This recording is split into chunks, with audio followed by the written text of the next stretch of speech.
and welcome to the 154th edition of the Illegal Motion College Football Podcast. In Nashville, Tennessee, I'm the professor, Matt Perkins. And a quick hitch across the Harpeth River from me here in the Music City, it's our own offensive coordinator, the coach, Corey Burton.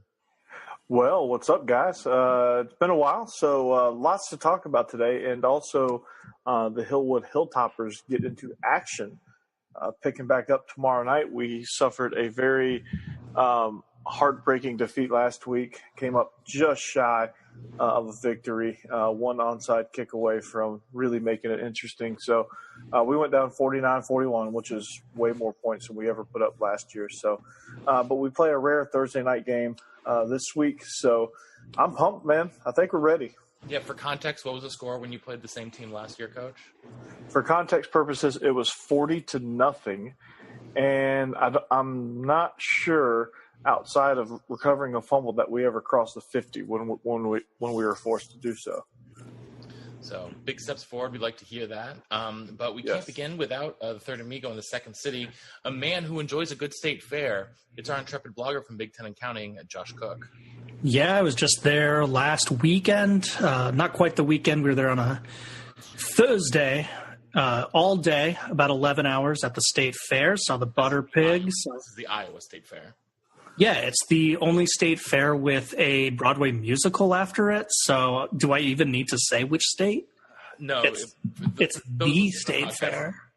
At this point. Well, later on in the show, today's show, actually, we are in the heartland, Big Ten and the MAC. Yeah. We'll get to the Mid-America Conference a little bit later, but before we do... This might be the easiest show, right? There hasn't been much off-season drama. No, especially in the last couple of weeks. No, can't think of anything.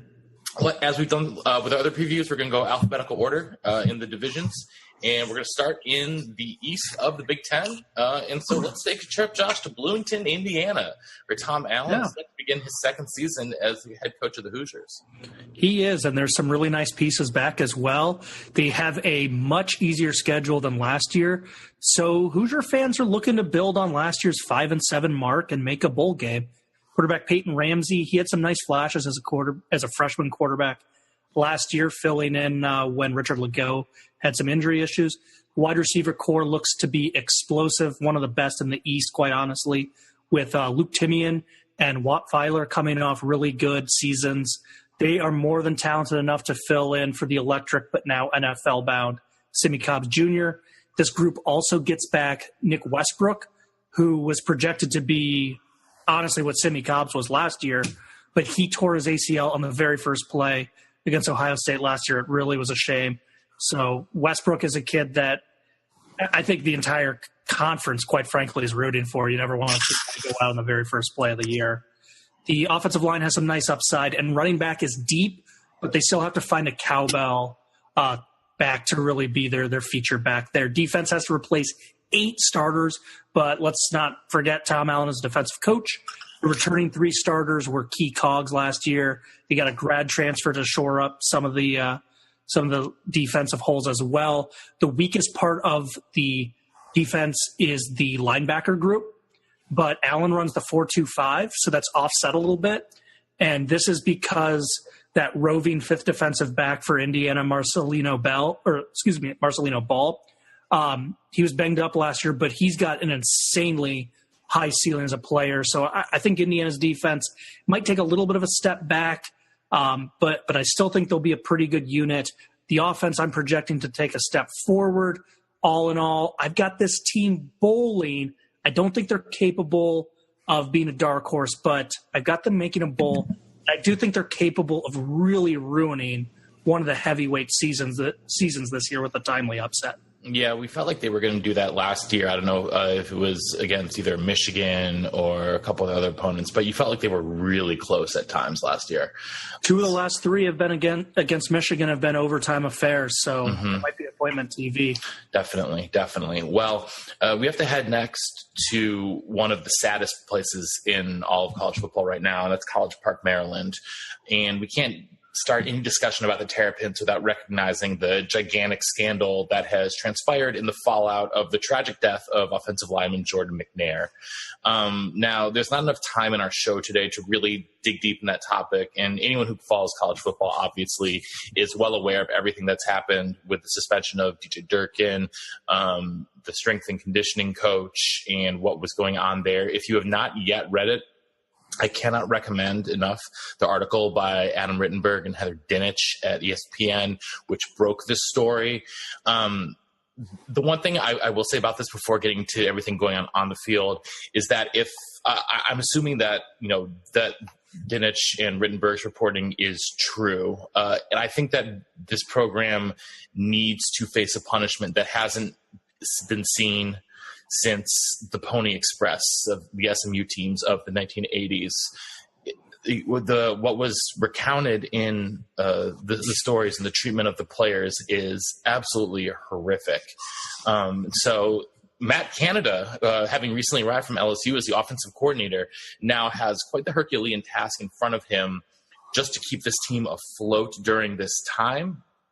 Frankly, I don't know how well it's going to go. I like Matt Canada. He was at Wisconsin for a while. I think he's a very good play caller, but he's also burned a lot of bridges in his time and is not exactly known for being one of the easiest guys to get along with.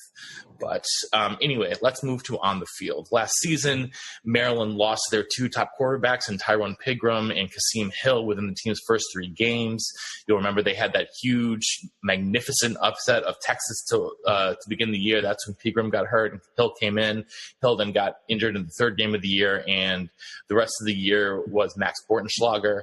But Pigram and Hill are both back this year, and I'm expecting Hill to open as a starter in week 1. I think he's got a better upside than Pigram does at this time, but they're pretty similar players. Bortenschlager is also back, but like last year, he's definitely the 3rd guy on the depth chart and hopefully a break glass in case of emergency type of option. Fortunately for the Terps, they also returned senior running back Ty Johnson. He has over 2,100 yards in his career and averages for his career 7.5 yards per carry. He and Lorenzo Harrison make for a very nice 1-2 punch in the backfield, and they get to run behind a line that returns all 5 of his starters from last season. Out wide, Maryland lost their top receiver, DJ Moore, to the NFL, but everyone else is back, and they also get Utah State grad transfer Rashad Lewis. Defensively, though, they're gonna have to definitely step it up if they want to compete in the Big Ten East. But their biggest addition that they'll have this year is the return of Jesse Anabonum, who is an absolutely outstanding defensive end, who is equally good against the run and the pass. They also get a former number 1 overall recruit, Byron Cowart, as a transfer from Auburn. He will play opposite of Anabonum. They should make for a very good 1-2 punch ends, but they're both going to need to step up their play in pass rushing, because last year Maryland only had 2 players with more than 1.5 sacks, and they ranked 128th in the country in opposing passing down success rate. The linebackers in College Park, they're going to be very green. They only returned 1 player with significant playing time from last year, and that's Isaiah Davis. The DBs return most of the core of their unit, and they also got a big-time recruit in Deion Jones, who I think will get some playing time from day 1. On special teams, though, they have nowhere to go but up. They finished 130th out of 130 teams in FBS last year in special teams efficiency. The Terps schedule is not going to be a cakewalk, with a neutral site game against Texas at FedEx Field to start the year. They've got games at Michigan, Iowa, and Penn State. Those are pretty much going to be guaranteed losses. Michigan State and Ohio State also head to College Park. Those games are going to be pretty much impossible for the Terps to win as well. We've got in the non-conference Bowling Green and Temple, but given the state of the team at the moment, those are not given wins by any means, especially against Temple. The only guaranteed wins are probably Rutgers and Illinois. Both of those games are at home, but I'd be shocked if this team finishes better than 4-8. So let's head, though, Josh, to the alma mater of your brother, where they have a lot higher expectations for this year. Just a little bit higher expectations, and that's because the 3rd-ranked defense in the nation last year returns basically everyone, from Devin Bush, the All-American linebacker, to 14 combined sacks from Rashawn Gary and Chase Winovich to literally everyone in the secondary. So the $1 million question is, can the offense be any better? And that is where Ole Miss transfer Shea Patterson steps in. As long as he stays healthy, it can even sniff the numbers he had as a Rebel. This is a massive, massively huge, bunkerly big upgrade in quarterback. It single-handedly reshuffles the Big Ten East because before Patterson, the Michigan quarterback situation was better than Rutgers, and that was about it in the East. So, yeah, his transfer is a big one, and I would argue the biggest in the nation. So if Shea Patterson works out, Michigan has as good a shot as anyone to win this division and win the conference and even make the playoffs. All right. Well, thank you, Josh. Next, we have got me just heading across the state of Michigan. You seem oddly surprised. I am. Yeah, sorry. For some reason, I never would have guessed that Michigan State comes right after Michigan. Yeah, alphabetical order, it goes Michigan, then Michigan State. I know it's surprising. I know. I expected to have someone else in there in the middle for some reason. I don't know why. But anyway, East Lansing is the home of our next team. Mark D'Antonio, he's back for his 12th year at the helm of the Spartans. Last year, they bounced back after a very rough 2016. And that was in big part because of Brian Lewerke, and he's back under center for his junior season. And he is amongst the upper echelon of quarterbacks in the conference. Lewerke also gets back his top 4 receivers from last year, and Felton Davis, Darrell Stewart, Cody White, and tight end Matt Sokol. That wide receiving group is as good as anyone else in the Big Ten, and Sokol has the potential to be an all-conference guy. L.J. Scott returns for what seems to be his 17th year at running back, but he seems to have gotten worse every single year, so hoping that he finishes out his senior season very strong. But he's got a very young unit behind him, so Spartan fans are going to hope that he is able to stay healthy and on the field. The line returns 5 guys with at least 12 starts each, but they did lose all Big Ten center Brian Allen to the NFL draft. Defense, though, is where historically all great Mark D'Antonio teams have made their bones. This year, it's going to be no different. Actually, I think this team has a chance to be truly, truly special. They returned 15 of their top 17 tacklers from last year, and it starts on the line where they have the Panacea brothers, Mike and Jacob. They are one half of the starting defensive line. They also have Kenny Willix. Last year, he had 14 and a half tackles for a loss and 7 sacks, and the former walk-on should be a beast again this year. The back 7 of the defense is a veteran unit that should only get better from last year. I'm a big fan of Joe Bakke, their junior middle linebacker, who just seems to be around the ball every single play. They also have all their specialists back from last year, and they were all freshmen and should be on course for a big jump this year. However, they've got games at Penn State and at Ohio State, which are 2 of their toughest teams that they play all season. So those are going to be, very difficult places to get wins. But outside of that, they seem to have had their in-state rivals number ever since Jim Harbaugh came to Ann Arbor. So I'm not really worried, actually, about their home game against the Wolverines. I think the Spartans have a real chance to go 10-2 and end up in an upper-level bowl game. But that's all going to depend on how good the next 2 teams are. And, Coach, you get to preview Ohio State for us, who had some big news come down today. Well, yeah, they did have some big news. They saved 15% or more on their car insurance by switching to Geico. Oh, good for them.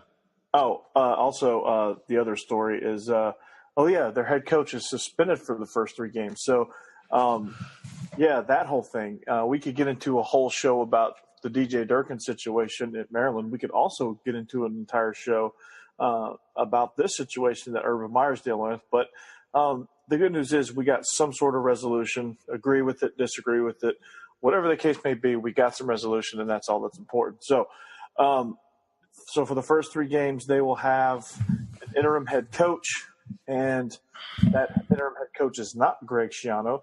That's telling. But let's take a look at their team, though. They lose 7 NFL draft picks.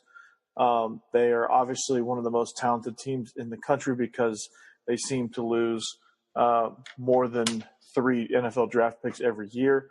A lot of them go in the first round. So, again, Big Ten is usually one of the things that is almost a given every year, and playoff contention is usually something that surrounds this program in their preseason discussions all the time. So, what's going to look like? Well, Urban Meyer's system is not going to be quite running on all cylinders in the first 3 games. J.T. Barrett's no longer there. He was one of the most accomplished quarterbacks in Big Ten history. Right now, there's a lot of uncertainty at that position for the first time in such a long time. But you have Dwayne Haskins, Joe Burrow, and Tate Martell. Joe Burrow transferred to LSU. That's right. I say coming into the summer, that's what you had. But now you got Dwayne Haskins and Tate Martell because Joe Burrow said, maybe it's not for me. So, right now I think Haskins is going to be your clear-cut guy. He's got the juice over Tate Martell. It was going to be a tight race between him and Burrow, but Burrow decided to take himself out. So now that that's done, the receiving core is really deep. I really like this receiving core. They have KJ Hill as their possession guy. You have guys that like Johnny Dixon who can stretch the field. Paris Campbell will be somebody that they try to get the ball in the hands of. And they have a lot of other backups as well. On the offensive line, you have an All-American center in Billy Price. He gone. But Isaiah Prince and Thayer Munford at the tackle positions, they had a great spring, and they're looking to bolster that offensive line. On the interior, there's a lot of depth at guard, a lot of no-name depth at guard, except for, you guessed it, all Big Ten candidate Michael Jordan. Not that Michael Jordan.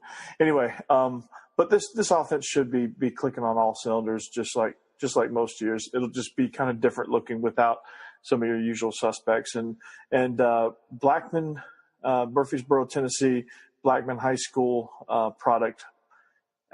Master Teague will look to factor in the running back rotation as we go on through the season, and also Franklin, Tennessee product. I keep wanting to call him Sam Ray, but Jake Ray. No, that's his brother. I'm drawing a brain fart here. It doesn't matter. Anyway, he looks to factor in on the offensive line. He's an offensive lineman, and he's not proven yet, so I'll learn his name later.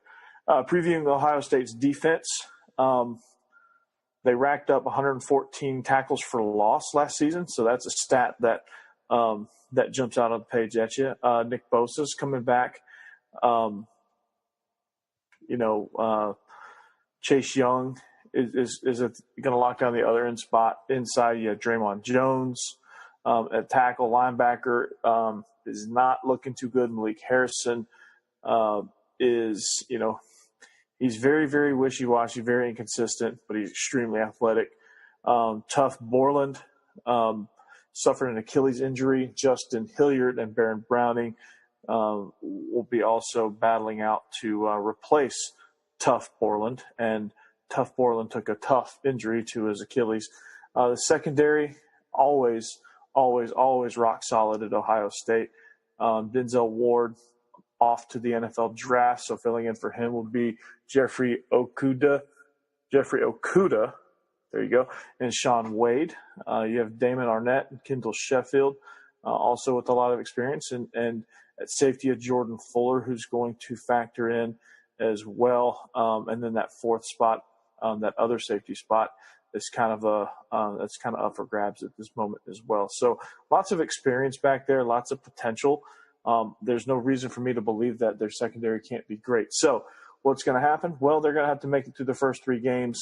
They're going to have to break in their new quarterback, Dwayne Haskins, or if he can't get the job done, Matt, you and your better half's favorite, Tate Martell, aka least favorite. Exactly. You like to say that Ohio State is a lock to not only win the Big Ten East, but also win the conference as a whole. But this whole distraction with Urban Meyer could throw a wrench into the plans and could give Michigan that open door that they need in this division. All right. Well, Coach, why don't you stick with it and head over to Penn State? Yeah, while I'm running, I might as well just keep going, right? Penn State. So Saquon Barkley, he gone. That's quite a big void to fill. He was a number 2 overall pick in the NFL, probably one of the most talented running backs I've seen since Adrian Peterson. And I'm not just saying that because I'm trying to blow sunshine up Penn State's rear end right now because I'm previewing them. But,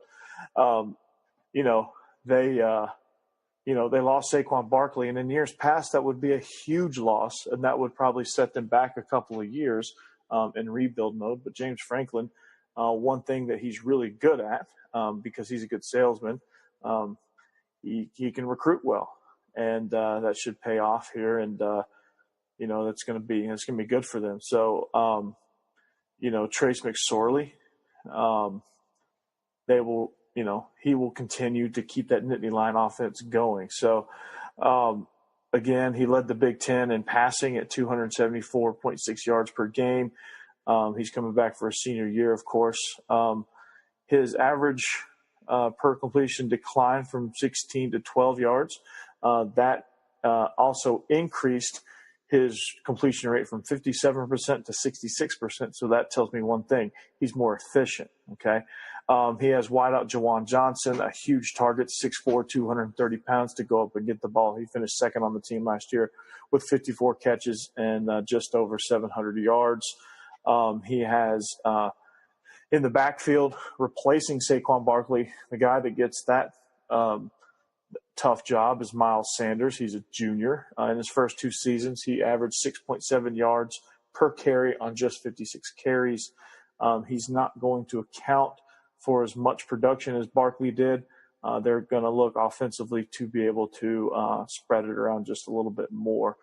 So he's going to, also seniors Mark Allen, Jonathan Thomas, and redshirt Journey Brown and true freshman Ricky Slade are also going to get in the backfield mix as well. They're going to try to take a committee approach there. On the offensive line, this is probably where they're the strongest. They have 4 returning starters, and I think their running game is going to benefit because of that. So not much drop off from Penn State. It's just going to be look kind of different, where Saquon Barkley is not getting almost a third of the production. It's going to be a lot more spread out to a bunch of guys we've probably never heard of before, except Jawan Johnson. And then you have Trace McSorley leading the way, so it has to be explosive. Defensively, the Nittany Lions, in the middle of the defense, they have some rebuilding to do. Their defensive tackles, they're going to have 2 new starters there. Also, they're going to have to fill their linebacker positions in the middle. So when I say the middle of the defense, I literally mean the middle of the defense. And that shouldn't be an issue for them. It's linebacker U. So we will find out what they have to offer. You have juniors Kevin Givens and Robert Windsors. They were backups last year, but at the tackle position, they have some experience, so that'll help. They're going to have to lean on some of their freshmen as well to make an early impact, because they didn't have a whole lot of depth, or they had a whole lot of senior depth at that position and took their biggest hit at the defensive tackle spot. Linebackers, you're going to have they're really thin. It's going to be slim pickings. You have a 5-star defensive end prospect, Micah Parsons. He's actually moved to Mike Backer when he came in as an early enrollee. He was moved again in spring practice, so he's really a journeyman on the defensive side of the ball. He goes from Mike to Will. And for those of you that don't understand that, in their defensive scheme, you go from the middle linebacker to the weak outside linebacker. But the learning curve isn't quite so steep, because in 4-3 it's pretty simple, or it's a lot simpler on the linebackers than a 3-4 scheme is usually. So also redshirt freshman Ellis Brooks as well. So we defensive end Sharif Miller. He had the most sacks on the team. He had 5. He averaged 3.5 sacks per game in 2017. They're deep at that position. Secondary, also pretty talented spot for the Nittany Lions. Senior cornerback Amani Arurai. I think I said that right. Arurai. That's a great Scrabble word if you're looking. Frequently used. He was a reserve last year, kind of the first man off the bench. He had 4 interceptions a year ago, despite how many times I'll screw up his name. And if you ask me 100 times, I'll probably screw it up 101. So they're also getting back John Reed. He was a starter in 2016, but he was on the shelf all year long with a knee injury a year ago. So he's technically a returning starter. He started before.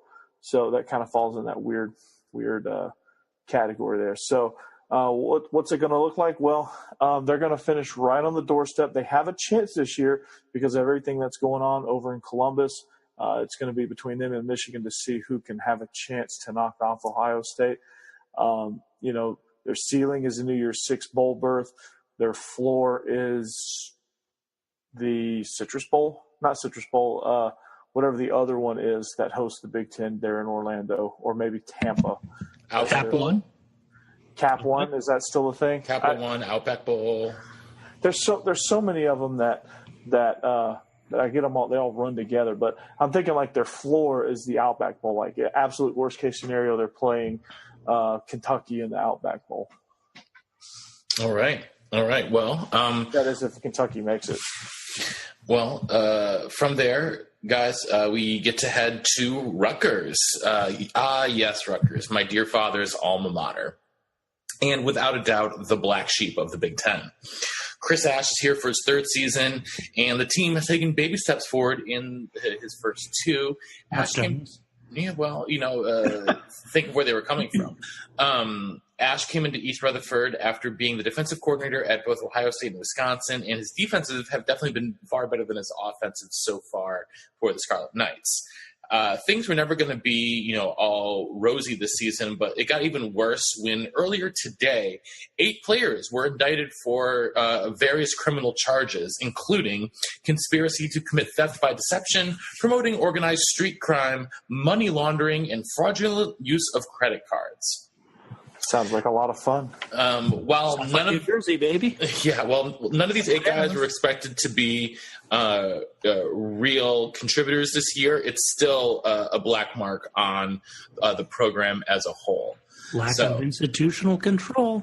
Yeah, it's not pretty there right now. So anyhow, let's continue on though to on the field where. We'll start with the quarterback. It's going to be a battle between 5th-year senior Giovanni Rossigno and true freshman Artur Sitkowski, who is one of the biggest recruits to sign with the program in a very long time. I'm anticipating that Sitkowski will be the starter probably around week 3 after Rossigno will get annihilated by Ohio State during week 2.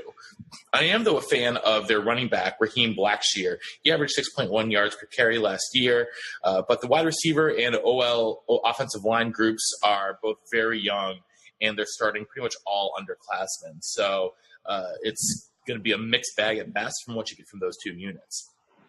Defensively, though, they should be definitely better than their offense. The leader of the defense will be end Kevin Wilkins. He's a very versatile player out on the edge, but the rest of the defensive line is a little bit thinner without a lot of top-end talent. The linebacking core is very solid, though. They start 3 seniors in Trevor Morris, Deontay Roberts, and Tyreek Maddox-Williams.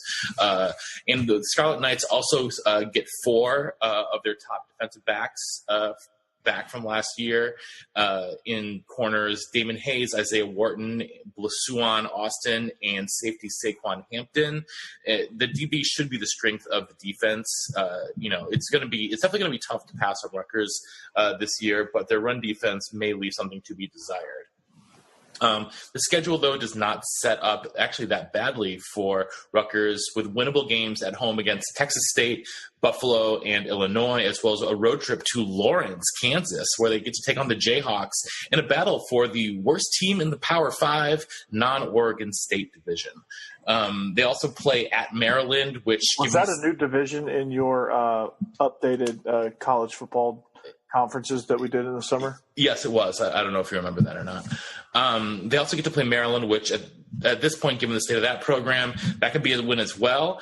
Rutgers will probably finish 4-8.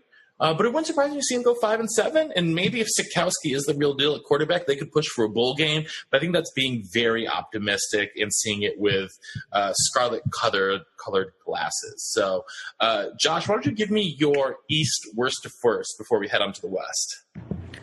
No problem. Well, first of all, over on the blog, I've got Rutgers going winless in the Big Ten. So I am not seeing as rosy an outlook as you just painted.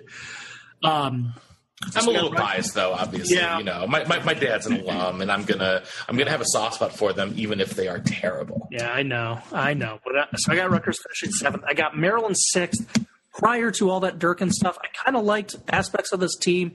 Things are getting their quarterbacks back and a nice offensive line, but who knows what's in store for them now. 5th place, Indiana. That offensive development should get the Hoosiers going on the side of that ball. The defense will probably remain a good outfit, even if they don't match last year's impressive benchmark. Well-rounded team. They are just stuck in a very deep division. 4th place through 1st place. I think these guys are going to all have very, very similar records. So I'm just kind of basing it maybe on what tiebreaker scenarios might be. But 1 through 4, these teams are all legit. They all have a great shot at making Indianapolis. So don't freak out, East Lansing, that I'm picking you 4th. But my reason for doing that is 5 of their wins were by single digits last year. So are they good or are they lucky? We'll find out. Penn State, Trace McSorley, and an amazing offensive line makes for a stacked O. But all the new faces of the defense gives me just a smidge of doubt. I don't have that with Michigan, who returns basically everyone from that 3rd-ranked defense a year ago. With Shea Patterson there, I think there's no way the offense is going to be lousy again. And number 1, even with that Urban Meyer saga, this is the best roster in the East. All right, Coach, how about you? Well, I cheated and looked at Josh's paper. I think Rutgers is going to finish DFL in this division.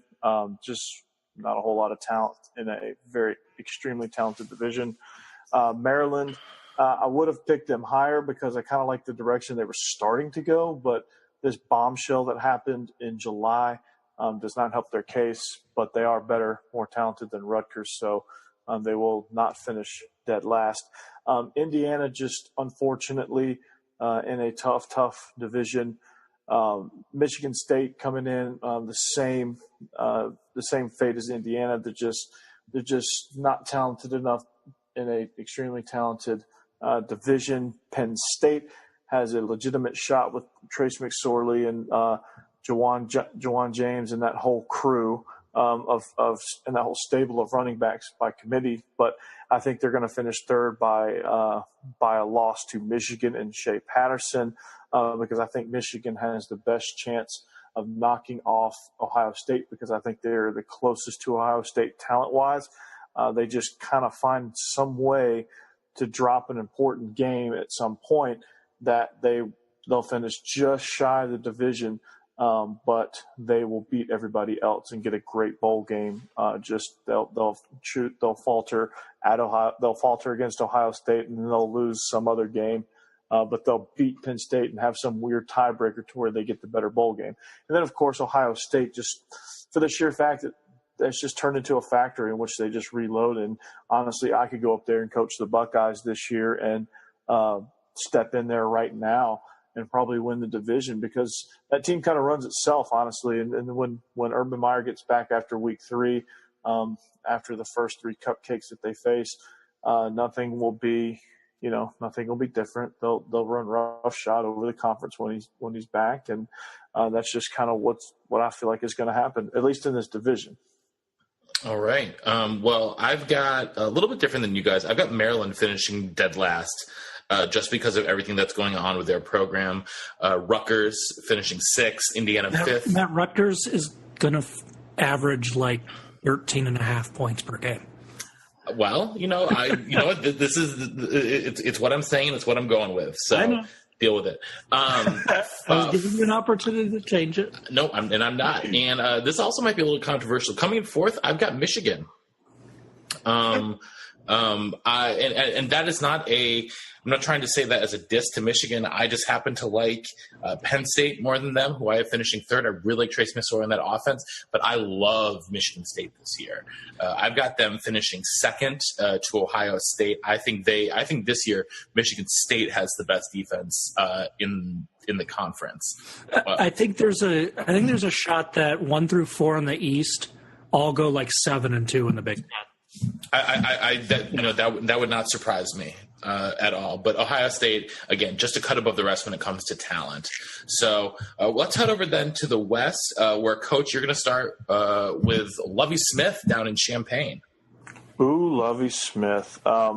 Only at Illinois can you win in your first 2 seasons a combined 5 games and still keep your job in a Power 5 conference. So with that being said, the good news for Illinois is they got some new helmets. Yeah, I know, Kansas. But the Big Ten's a lot more harsh than the Big 12 if your name is not Texas or Oklahoma. So, but the good news for Illinois is they got new matte blue helmets to add to their collection. So that's exciting, right? And judging from that reaction, you guys are just overjoyed. I love it. So, Lovie. I'm so glad we stayed silent right there. I know that was perfect. So, Lovie Smith, he made a lot of changes staff wise. He hired Rod Smith from Arizona as his offensive coordinator. He wants to kind of spread the field more and try to do something that is not done a whole lot in the Big Ten. He says, quote, "We want the defense to defend the entire width of the field." That's what Rod Smith says. I think that's what every spread coordinator says, by the way. So the quarterback competition, again, that's probably the headline for a lot of these teams in this conference, or a lot of teams everywhere. But you have a sophomore, Cam Thomas. He was the only scholarship quarterback on the team in the spring. So not much competition there until now. You have Corin Taylor, MJ Rivers, and Matt Robinson, who's joined the team this camp. They're looking to factor in, but I'm thinking Cam Thomas is going to be the guy at least game 1 because he's the only guy that's been around before June. So also former Nebraska and Virginia Tech quarterback A.J. Bush is a grad transfer, so maybe he can factor in. Who knows? But I'm thinking it's going to be Cam Thomas for now. Illinois has not had a 1,000-yard rusher since 2010. You have 4 returning running backs: Mike Epstein, Ravon Bonner, Dre Brown, and Reggie Corbin. Out the door goes Keyshawn Vaughn a couple of years ago, who's going to be starting at Vanderbilt now. So you lose a lot of talent there, but you have a stable of guys. Receiver Mike Dudek comes back on the field after last fall. He was a diaper dandy, as Dickie V would say. He missed 2 seasons with torn ACLs. So he tore both ACLs in back-to-back seasons. So that'll be a good storyline, good feel-good story for Illinois. Maybe he'll give them a spark. But you have Ricky Smalling, who was held out of the spring with an undisclosed injury, but he's back in camp and ready to go. He led the team in receiving yards as a freshman. There were 4 freshmen in the starting O-line. That might be a reason why they didn't win very much last year, but they're coming back. And they have 3 first-year players coming in, and you have 1 senior. He's a guard, Nick Algretti, which I guess if you're going to have some experience, I guess having it on the interior of the defense is pretty important because they can kind of see the whole deal. So the offense is, well, it's going to be a mystery. I'll say that. It's going to be a mystery. You have some offensive linemen that got a lot of experience, but, with freshmen, you don't know if a lot of experience and not much success is a good thing or a bad thing. Sometimes it could go either way, and it's a 50-50 shot. So whoever wins the quarterback battle will have their hands full. They have not much talent to work with, but they're going to spread the field and make the defense defend the entire width of the field. So, hey, what could go wrong, right? Defensively, you have defensive coordinator Hardy Nickerson. If this is not an obvious statement, he wants to see some improvement in first and second down run game. So, of course, they're going to address that. You have Bobby Roundtree and Isaiah Gay, who saw extensive time at defensive end as freshmen. They're going to provide an outside rush. That doesn't really do much for the run game, but inside you got Tamir Oliver, and he's a guy is described as a consistent contributor. So anytime you use alliteration to describe one of your players, that's usually maybe a good thing. At linebacker, Delshawn Phillips looks to factor in. He led the team in tackles. They lost Jake Hansen with a torn ACL last season. He's coming back for the opener. He's looking to come back for the opener. I think he's cleared. I haven't looked at the latest practice reports. But Nickerson, on the defensive side of the ball, he wants to also improve on the 9 interceptions that they had last year. Bennett Williams led the team as a freshman. He had 3 of them. He's going to be a safety opposite of Stanley Green, who is also described as a ball hawk. Well, if he's a ball hawk, maybe he should contribute more than 3 interceptions. But cornerback, you have Nate Hobbs. They're thinking maybe Sundays for him in the future. We'll see what that holds for him as well. A specialist, you have Australian punter Blake Hayes. He averaged 42 yards on 77 punts. I guess that's going to be important when your offense is a mystery. If you have a good punter, maybe they can play field position. And then when you play field position, they have to defend the entire width of the field. You don't have that much length to go. Maybe you can sneak a few touchdowns. You have Chase McLaughlin, who hit 12 of 17 field goal attempts. He was perfect on tries of 40 yards or less. So that could factor in. He's a really good kicker. Yeah. Yep, you could sneak some points there. And, of course, everyone in the world wants more production from their return game. So, but 5-19 overall, 2-16 in the Big Ten. Ouch. He was 0-9 in conference last year. He has a 6-year deal. I don't know how, but that might change. So are they going to give him time? Are they going to be patient? He has to show some significant improvement. With the change in the scheme and spreading the ball around, I joke about that quote as much as I want, but there is a lot of truth to that, and they could see a little bit of an uptick in production, but I don't think it's going to be a drastic improvement. I think maybe they could potentially win 3 games in conference, but they have an early game against South Florida in Chicago. They have a tough schedule. They have Penn State and Iowa comes to town. They travel to Wisconsin, Nebraska, and Northwestern. So it gets tougher for them as they go, but who knows? You never know. In college football, there's always drastic turnarounds, but I don't see it happening here. All right, Josh, well, you get to take over for the team of your youth in the Iowa Hawkeyes. All right, so there's no way to avoid it, so I'll just say it. Josh Jackson, Josie Jewell, and Akram Wadley, those are 3 huge holes to fill. And Jewell is, he's practically an immortal Iowa linebacker. He's joining the likes of Chad Greenway and Abdul Hodge from the Ferentz era and Larry Station from the Fry era. And those 2 coaches, that's 40 years. So Josie Jewell's in short company. He's one of the best linebackers of the last 40 years in Iowa. He's also the best homegrown Iowa linebacker since Pat Angerer. So not only was his talent incredible, but you had that added element of him being a farm kid from Decorah, Iowa. So, we're obviously rooting for the best for him in his NFL career. As for Jackson and Wadley, they made some electric plays. For me, the Jackson one-handed pick against Ohio State last year, I'll always remember that play. And Wadley, in my humble opinion, I would say he's the fastest running back Iowa has enjoyed since Freddie Russell, and that was over a decade ago. So 3 just stand-up kids. Wish them nothing but the best. Every now and then you'll get some weird fan with a grudge for a player going pro early, but none of that for Josh Jackson's fans. We all loved him. We knew it was time. I'm pretty sure he got his degree early. That's one reason Desmond King a few years ago came back, was to finish his degree. But Josh Jackson, I believe, was a redshirt senior, so he had actually already finished. So or he would have been a redshirt senior, excuse me. He left with a year of eligibility, but awesome guy. So anyway, now that you guys let me kind of wax poetically, who the hell is back for Iowa? That's the nice thing. You start with quarterback Nathan Stanley. He showed a lot of promise as a first-year starter. We had a few hiccups like you expect from a first-year starter, but he's now got 2 full camps under his belt, getting first-team reps. He has a slew of targets from tight ends Noah Fant and TJ Hawkinson to leading wide receiver Nick Easley back. 2 kids' development that I'm really excited about is Amir Smith-Marset and Brandon Smith. Both are blazingly fast. So if their hands have developed in any way, Iowa may finally have some deep threats.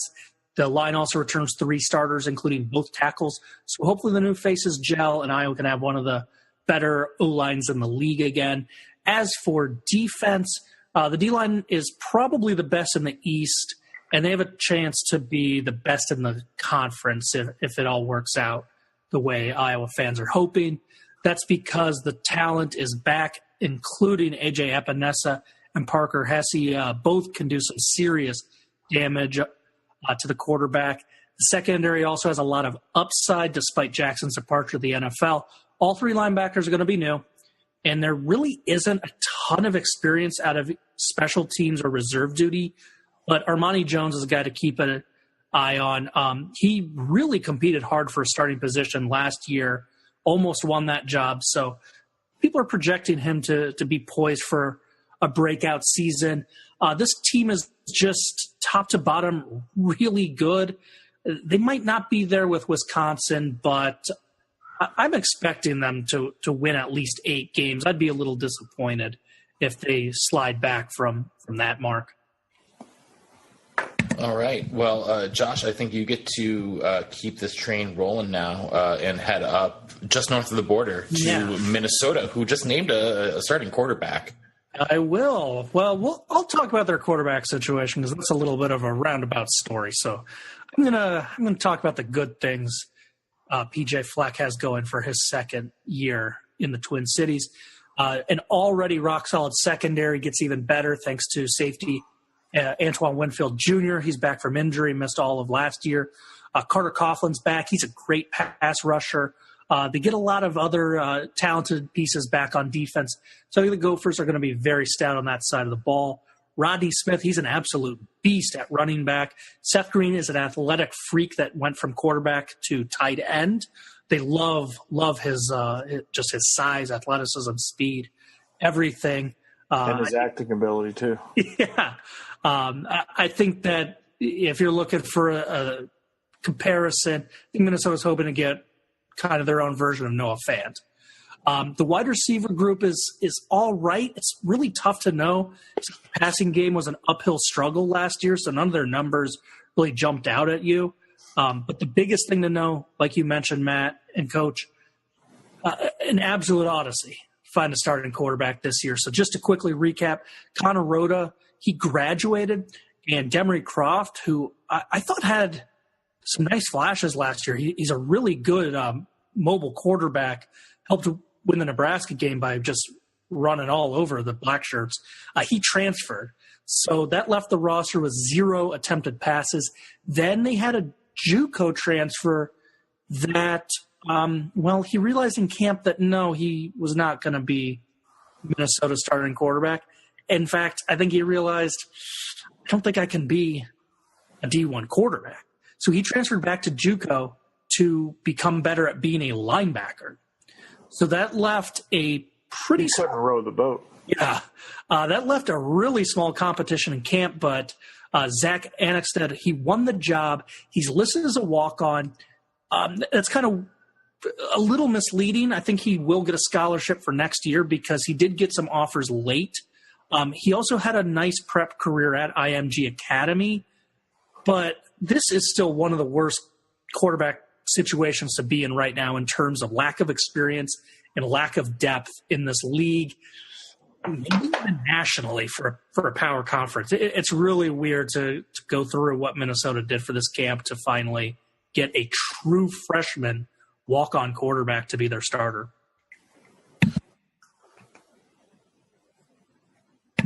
That's quite something. How are they going to look defensively, Josh? Pardon? How are the Goofs going to look defensively?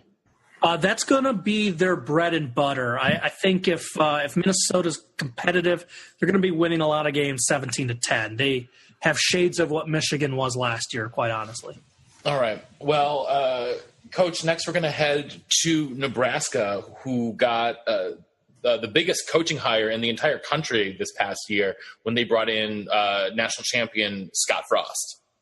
Oh, I love this hire. This is for an alumni to come back home and a coach as talented as Scott Frost. It's you like to call it a match made in heaven. I think it's about a year away from being really good for this division and for the Cornhuskers to get back to what they loved to do back in the 80s, which is win football games. So for Nebraska, they, of course, they're on their way. They're on their uphill climb that they've been trying to get back to, and they thought Mike Riley was going to get them there. I guess they misjudged that one. They missed the mark a little bit on that. So for Scott Frost, well, he's a new guy, new scheme, new sheriff in town. Why not potentially turn to a true freshman and just go ahead and, start off your tenure with some inexperience there at quarterback and just kind of mold your own guy that you recruited in Adrian Martinez. They also have a lot of playmakers that they can utilize on that side of the ball to help that transition be smooth. One of those is receiver Stanley Morgan, of course, lining up in the backfield with Adrian Martinez. Trey Bryant are a couple that really stand out. Again, they're going to have to fix a defense that allowed 436.2 yards per game, 36.5 points per game also as well. So lots to fix on that side of the ball, but there's no reason to believe that Scott Frost doesn't have an answer for that as well. Again, their schedule is awful. They play 3 out of the projected top 4 from the Big Ten East, and they travel to Iowa and Northwestern, which surprisingly Northwestern is a tough place to win. So for Scott Frost, maybe 6 games, 7 games would be a successful debut with the situation that he took over. Pushing Adrian Martinez for the quarterback position, Tristan Gebbia, redshirt freshman, came in a year ago. They will battle it out there. They have an O-line that's built around their guards, Gerald Foster and Tanner Farmer. They also have tackles Brennan James. He's going from the right to the left this year, so that'll be a big transition for him. So they'll have to kind of look for some answers at the tackle position. Joining Stanley Morgan, and I'm not talking about an investment firm either, J.D. Spielman is another name to look out for on that offense. Morgan, going back to him, he caught 61 passes. He had almost 1,000 yards, which is a school record, which surprises me and doesn't surprise me all in the same breath. He also caught 10 touchdowns as well. Spielman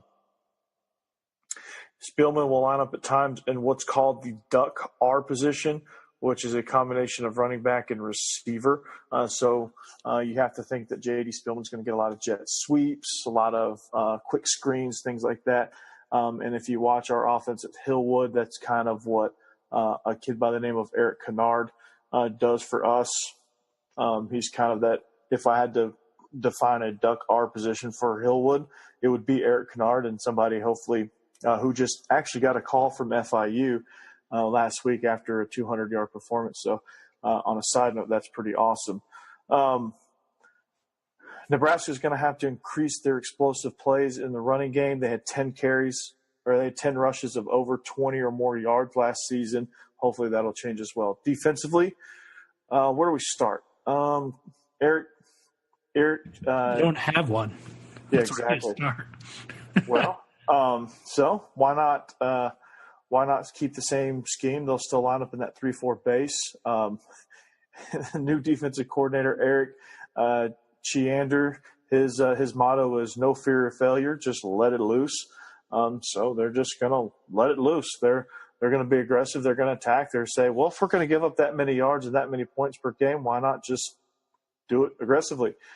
So for some of the fifth-year seniors, this is their third defensive coordinator that they've had. So some of the guys he's going to have to replace. There's going to be a lot of those guys, but some of the guys that stand out from a defense that also they're just so bad. But Cheander's defenses at Central Florida were second nationally in takeaways with 32, and they had 58 in 26 games during his 2 years at Central Florida. So a defense that prides itself on the takeaway. Hopefully that'll translate over to Lincoln. Mick Stoltenberg, he's a 2-year starter. He's going to be that anchor at the nose guard position. Dedrick Young has been reliable at inside linebacker, has flashes of brilliance. Junior college transfer Will Honus will provide some immediate depth, and Luke Gifford will be an outside fit or a good fit at outside linebacker within this new scheme. Travis Fisher is the defensive backs coach. He's going to look to have a tougher group. He described them as soft. So there's nobody of note there as well. So punter Caleb Lightbourne is probably going to get a lot of work early. And then, your return game and all the special team stuff has got to improve too. So 7-5 debut season for Scott Frost should be considered as a wide success if they go to a bowl game. And if they go to a mid-tier bowl game, that would be considered a huge success for Scott Frost. Just got too many holes to fill, especially on the defensive side of the ball. Just so much work to do that I think he's at least 1 year away from, being any sort of danger to Wisconsin at the top of that division. All right. Well, obviously, after Nebraska, the next place we get to head is to another school that has an alum coaching them, and that is Northwestern. Yeah, banks of Lake Michigan. Defense is stacked this year, gentlemen. I think they're going to have one of the better defensive lines, and the linebacking group is really strong too. I know this unit is going to be really good at getting after the quarterback, considering the defensive line returns Joe Gaziano and Sam Dupp-Miller. They are back after combining for 14.5 sacks and 16 quarterback hurries in 2017. Offensively, this team has to replace the program's all-time leading rusher in Justin Jackson, who had over 1,100 yards every season of his 4-year career. The OL was a little up and down a season ago, but they improved as the year went on, and they get 4 starters back. So NU's chance of being a dark horse relies heavily on Clayton Thorson. So he regressed a little bit from 2016 to 2017. He has an extremely high ceiling. However, he tore his ACL in the bowl game. He's back. They say he's good to go. That's a really short window on recovering from that injury. But if he really is healthy and he can cut down on interceptions, which is what plagued him from last year, the Wildcats could get to a second straight 10-win season, and they are your dark horse to steal the East. Or the West, excuse me. That'd be really impressive if they upset the East. Yeah, they're if they were able to do horse. that would take something that is Yeah, no, but yeah, they are a dark horse for like I said, that defense. Ooh, looks like a good one. Definitely. All right. Well, let's head next then to Purdue. Jeff Brom last year, it was his first year coaching the Boilers, and they went bowling for the first time since 2012. Did they get a lot of strikes? Are they playing the Quick Lanes Bowl? Last year they had the bumpers up because they had a very senior defense. This year, though, going to be a little bit more dangerous, though, because the defense is very young. But it's been a long time, though, since our friends out in West Lafayette won an outright conference title. Josh, do you know what year the last time that Purdue won the outright Big Ten title was? Ooh, boy. So I know they played in a Rose Bowl with Tiller. Yeah, with Tiller, but that was a co-championship. So I would say they haven't won an outright since maybe the 60s. You want to take a stab at a year? I'll say 68 sounds like a good year. You are off by 39 years. 1929 was the last time that the Boilers were outright conference champs. So are you saying they're due? I don't know if that's what I'm saying. I don't think this year's team's going to be able to compete for the Big Ten crown, but in a few years, wouldn't surprise me if they did. I mean, I know the Big Ten pretty well, and that is stunning. I mean, we're talking about a program that had Fran Tarkenton go there. Bob Fran Greasy. Tarkenton went to Georgia. Huh? Fran Tarkenton? Fran Tarkenton, the quarterback for the Vikings and the Giants. I meant Greasy. Yeah. I was going to say, Fran Tarkenton played at Georgia in 1960. I was like, wait a second. No. I don't know where I was thinking of Fran Tarkenton, but no, they had Bob Greasy go there. Bob Greasy, Drew Brees. Yeah, I believe there's Dan Fouts. Yep. I believe that Purdue quarterbacks have thrown for more yards in the NFL than any other school. Yeah. So, which is something special. Anyhow, we're getting off track here. So last year's team relied heavily on a veteran defense. This year, though, the Boilers are going to have to make a lot more out of their offense. Let's start at quarterback. Elijah Sindelar. He split a lot of time last year, but I think he's going to be the main guy under center this year. And he also gets most of his top weapons back. The top two pass catchers on this team, though, might both be tight ends. Bryson Hopkins and Cole Herdman are two of the best in the Big Ten. The receivers are also a veteran group. They're led by three seniors and Terry Wright, Jarrett Burgess, and Isaac Zico. But don't sleep on true freshman Rondale Moore. He's a rare four-star kid that made its way out to West Lafayette and could be a game breaker as a true freshman. They also bring back their top four running backs from last year, and their line has six guys combined for 77 starts returning. They also get Western Kentucky grad transfer Dennis Edwards, who's going to be in the mix. He comes a year after Brom made the migration from Western Kentucky up to Purdue. But while the offense boasts a healthy amount of experience, the defense has almost none. They returned only three starters, which are led by the safety duo of Jacob Tierman and Navon Mosley. They also get back their leading tackler, Marcus Bailey, at the linebacker position, but that's about it. But Brom clearly feels pretty comfortable, though, with the guys he's got there on campus and on the roster, because there was zero grad transfers or JUCO kids brought in on defense.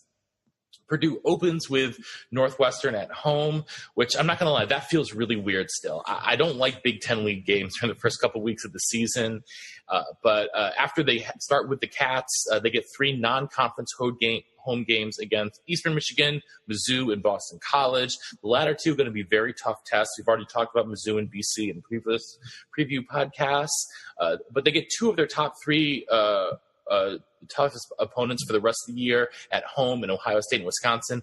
I don't think they're going to win either of those, but they also have to travel to East Lansing. I think that's a loss. Still, though, I'm a little bit more bullish on this team than I think the rest of you guys are. I have them finishing about 8-4. I'm taking another step forward this year. But let's head to the preseason West favorite, and that is... I just want to chime in real quick, because my Fran Tarkenton thing was terrible. I don't know where that brain fart came from. But my 1968 guess was really, really good, because it wasn't an outright title, but 1967... Yep, they shared the conference title in 67. Yeah, so I felt good about that once I double-checked my Purdue history.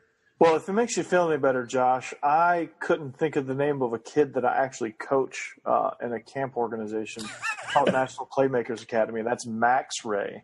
Has a younger brother, Jake Ray, is in high school right now. So at least you didn't personally know the guy. True. And brain farted his name. So there you go. It's not even like an Indiana quarterback. Not wrong, totally wrong place. Not even close. Wrong region, even. Yeah, and I said it with such confidence. You had the right decade, though. I'll give you that. Yeah. All right. Matt will edit that out.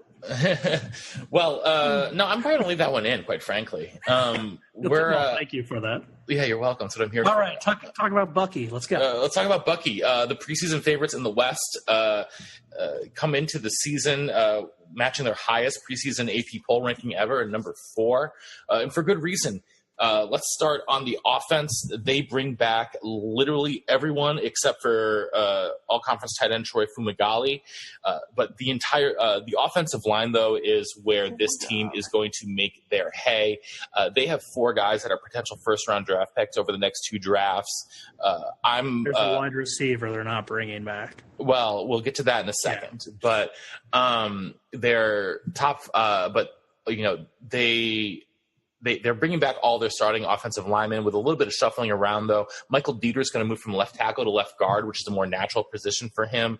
But right tackle David Edwards is probably the best of the bunch in terms of NFL level, draft picks and whatnot. But I'm a huge fan of center Tyler Biadasz. As a redshirt freshman last year, he was a freshman All-American. And, he's a redshirt sophomore this year and could declare for the draft. He is that good. He is a really special guy along the interior. In terms of skill position guys, obviously, Jonathan Taylor, tailback. He was the breakout star of last year's college football season, at least in terms of freshmen. He racked up nearly 2,000 yards, and with that offensive line in front of him, it would not surprise me if he goes for more than 2,000 this year. He is one of the preseason Heisman Trophy favorites for good reason. The guy handing the ball off to him will be quarterback Alex Hornibrook, now in his 3rd year as a starter in Madison. The lefty has gotten better with each year and really came alive in the Orange Bowl against Miami last year. But he is losing number 1 receiver Quintez Cephas, who just yesterday was charged with 2 different counts of sexual assaults stemming from an incident earlier this spring. Cephas has been suspended indefinitely, and as his roommate and teammate receiver Danny Davis has also been suspended for the first 2 games of the season in something else that came out of that incident. So Cephas is a guy who was not a very well-known recruit coming out of Georgia, but turned himself into Wisconsin's number 1 option during his sophomore year last year. And it is a real shame that if what he's been indicted for is true, because this is a kid who tragically lost his father last year and had become, one of the more well-known, well-liked guys in that locker room. And if what is been reported as happening is true, it is just a very tragic situation, especially for all of those involved in it. But defense, though, Jimmy Leonard is in his 2nd year as the coordinator of this defense, and he has a lot of guys to replace, most notably on the defensive line. They get back their starting nose guard in Olive Sagapolu, who, if you haven't seen it, he's about 6'2", 350, and can do a standing backflip in sand. So there's a video of that out online. You should go look it up. He is freakishly athletic for someone his size, but he was in their 3-4 alignment. They are going to be have to start 2 new ends this year, and one of the guys that they were expected to start, Garrett Rand, is out for the entire season with an injury that he sustained during spring camp. And Aaron Vopel, the other expected starter at defensive end, I'm sorry, not Aaron Vopel, Isaiah Loudermilk, the other expected starter at defensive end, is going to miss at least the first 3 weeks and potentially the first 4 coming back from injury. So they will actually be starting redshirt freshman Aaron Vopel, who is a huge kid at 6'7", 300 at one end, and will also be starting a converted offensive lineman in Caden Lyles at the other defensive end spot. Behind them, though, they have 2 of the best at inside linebacker. TJ Edwards is an All-American at inside linebacker, and right next to him he's got Ryan Connolly. Chris Orr is their backup, and he has a ton of game experience as well. Dakota Dixon, though, at strong safety is the is the heart and soul of this defense and is the real leader out there, a real vocal guy. He's been starting and it's been the 3-year captain for them as well. But they have to replace both of their starting corners, both of their starting outside linebackers, and as well as their starting free safety. So a lot more inexperience there on the defensive side of the ball for the Badgers. Special teams, all-conference kicker Rafael Gaglianone is out for an undetermined amount of time with a back issue, so we're hoping that he gets better soon because he has been one of the best kickers in the Big Ten since he got there 3 years ago, and they're going to need him in tight games. Badgers obviously come into the season as favorites, but it's going to be tough sledding for them. They open with Western Kentucky, New Mexico, and BYU all at home. All should be easy wins before they head to Iowa September 22nd for their first conference game and their first road game. Toughest test of the year, though, they have to head to Michigan and to Penn State. Both of those games are pretty much toss-ups, but if they can come through those unscathed, they should run through the West without too much of a problem. This team offensively should be absolutely rolling people. But their defense is young, and so they're going to have a lot they're going to need to get in place before Big Ten play starts, like I said, September 22nd with Iowa. So with that, let's do some Big Ten West standings and some conference superlatives. So Josh, we'll throw it to you. Definitely. So I got Nebraska finishing last in the West. 0 quarterback, woeful defensive front. Going to be too much to handle in Frost's first year. 6th place, Illinois. New offensive coordinator Rod Smith should make Illinois offense pop a little bit more. But with that schedule, any improvement might not be as evident in their win-loss. 5th place, Minnesota. That defense should remain strong. And if the Gophers can get anything out of quarterback, they should at least remain in some bowl contention. However, I have them finishing 5-7 again. 4th place, Purdue, last year's darling, was not a vintage Jeff Brom offense, but instead relied on that senior-laden defense you highlighted, Matt. Fortunately, like you said, they replaced 8 of those guys. So while I have them making a second straight bowl, I don't think they're going to be that dark horse run to the title game that you would love to see, Matt. I just don't have it happening. Well, I don't know if I would love to see it. I still want to see Wisconsin make the title game, obviously, True. But I do want to see. I do want to see Purdue succeed.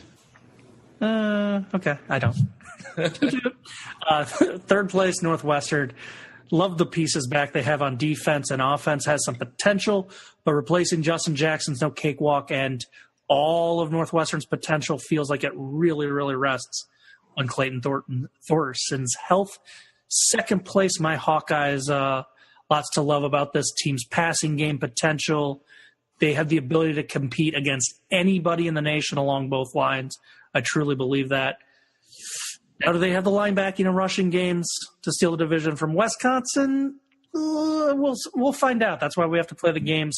And then that leaves the Badgers. They got that Heisman candidate back and running back. Offensive line is out of this world. 8 new stars on defense is tricky, but the 3 they have back, that's a pretty amazing foundation. Absolutely. Coach? Ooh, I like your divisions there. I think Illinois is going to finish dead last just because they got so many question marks.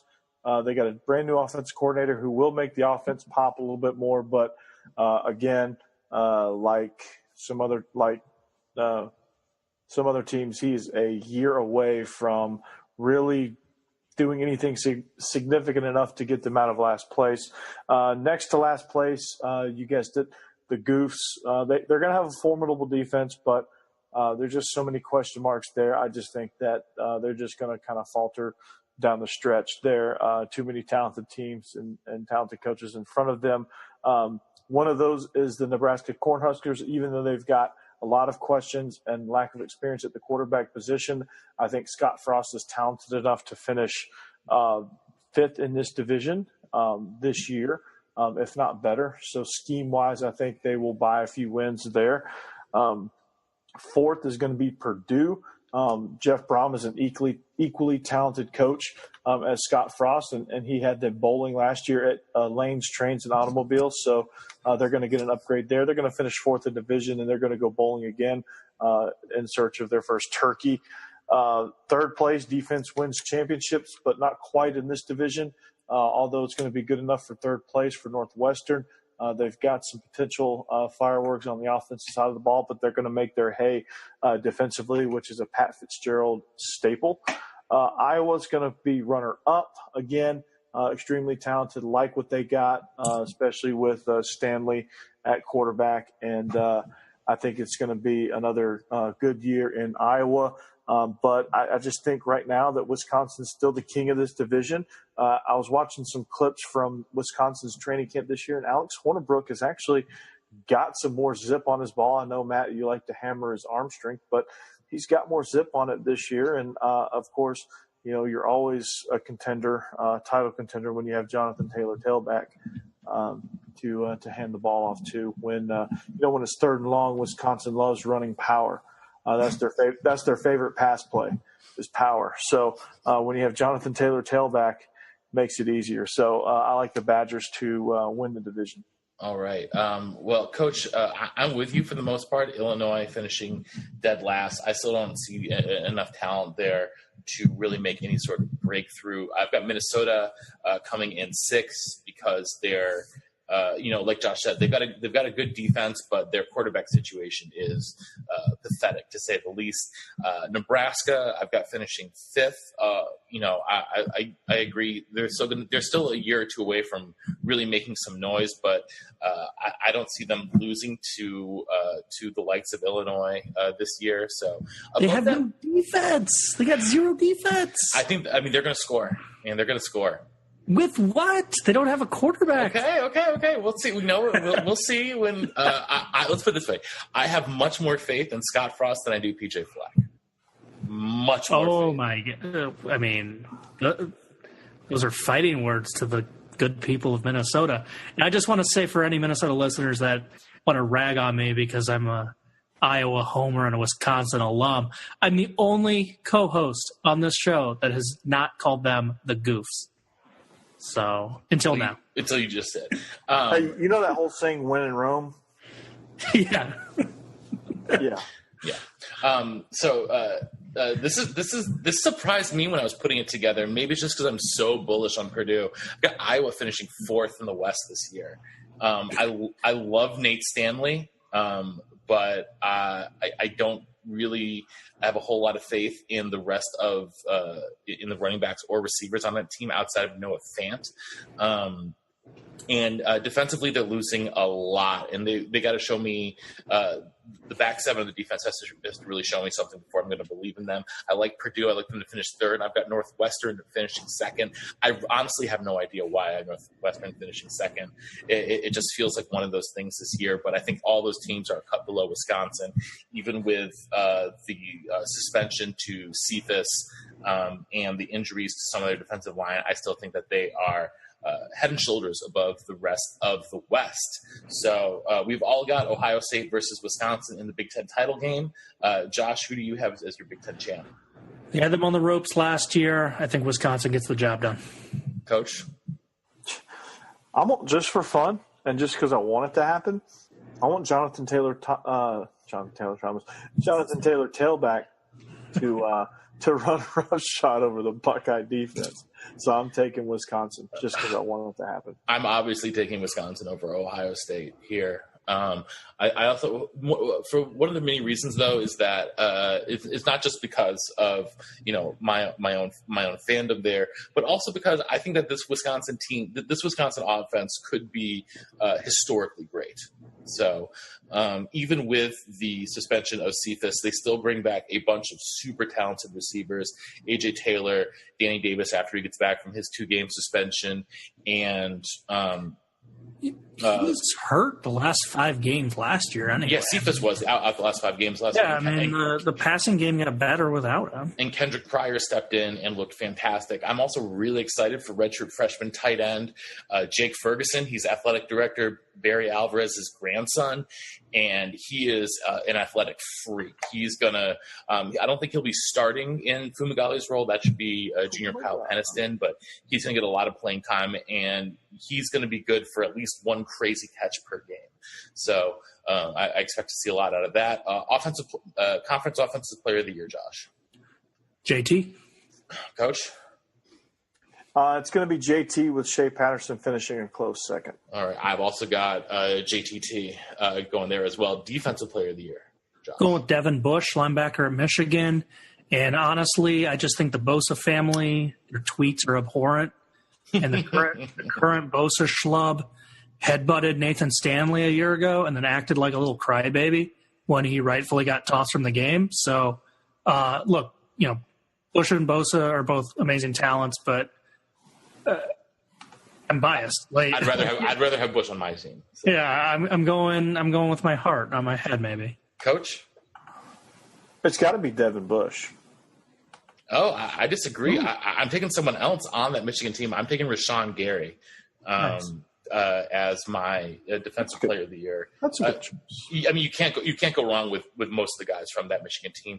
I also want to say TJ Edwards, the other guy from Wisconsin, who could be defensive player of the year for the conference. Coach of the year, Josh. I think you can eliminate Urban Meyer. They're not going to let him win it with a 3-game suspension. I think you could also eliminate DJ Durkin. Yeah. So the Big Ten has a tradition of going for the coach that has the unexpected season, and that's awfully tempting to do because that's what the Big Ten almost always does. However, winning the Big Ten with 8 new starters on defense would get my vote, so I went with Paul Chryst. Coach? Well, in a roundabout way, I just think winning the Big Ten this year will get Paul Chryst that title of Coach of the Year. Well, I have them finishing second in the West. I'm giving it to Pat Fitzgerald up at Northwestern. I was about to say if Northwestern wins 8, 9, 10 games again. Yeah. That was my rationale. I see Northwestern going 9-3, and I've got them.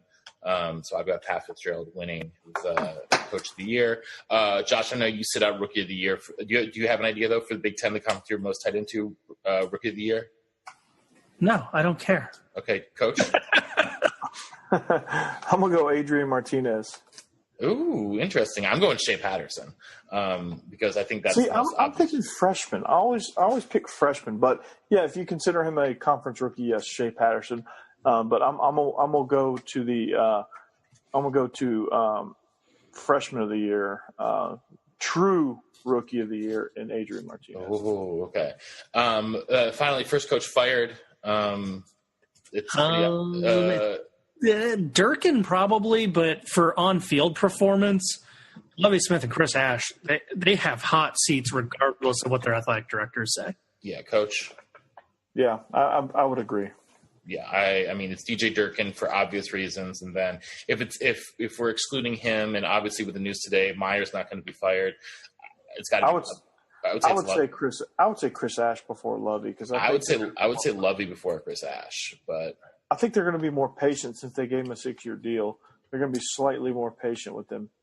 Yeah, whether or not they should is a different story, but they will be, I think. Here's an interesting prop bet. Which former NFL coach will have more wins this year, Lovie Smith or Herm Edwards? Herm Edwards. I mean, like, it's Herm Edwards. How? Because he plays to win the game. Yeah, like, oh my God, how are we? So I got Illinois winning 4 games this year. Mm-hmm.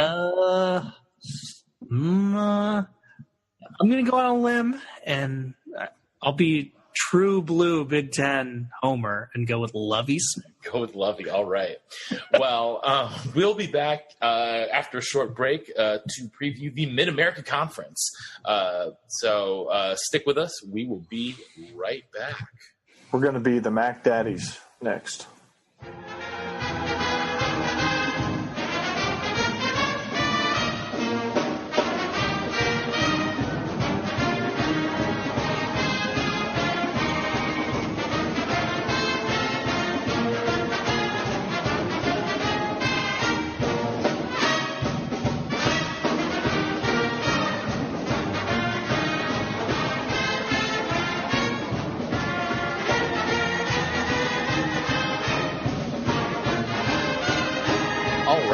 we are back to take a look at the Mid-America Conference. Let's get right into it in the East, Josh, with the Akron Zips. Yeah, they were the surprising division champs a year ago, but they've got an uphill battle to repeat as champs. But they do have some pieces back, like quarterback Cato Nelson, Van Edwards at running back, and Terry Bowden's defense returns a lot, including a mammoth-sized nose tackle, Devontae Jest. Interesting tidbit, 15 Zip defenders are on the roster with starting experience, so a deep unit, but offensively not among the best, and defensively not quite as good as the Ohio Bobcats, so they'll need a lot to break their way for a second straight year to get back to the MAC title game. All right. Let's keep it rolling then with Bowling Green, Coach. Well, head coach Mike Jinks is desperate to see his fortunes trend upward. One of his biggest additions is actually a coach, defensive coordinator Carl Pelini. So that's their most urgent need offensively. They just honestly, in their 2-win season last year, they struggled in all aspects of the offense. So they're going to need more production and efficiency. Well, really just about everywhere. They turned it over 25 times. That doesn't seem like a good plan at all. Also, those miscues turned into 100 points. So I thought I'd throw that out there. So really just better play all around offensively. They're going to have to gain some depth on the offensive line. They're going to have to get some experience somewhere because they lost a lot of it. But they have a senior tackle, Austin Labus, coming back. Defensively, they're going to overhaul that one that, you thought Illinois was bad. You thought Nebraska's defense was bad. Nope, 506 yards per game last season. That Bowling Green led up last year. They hired Pelini to fix that. So they overhauled the defensive staff as well.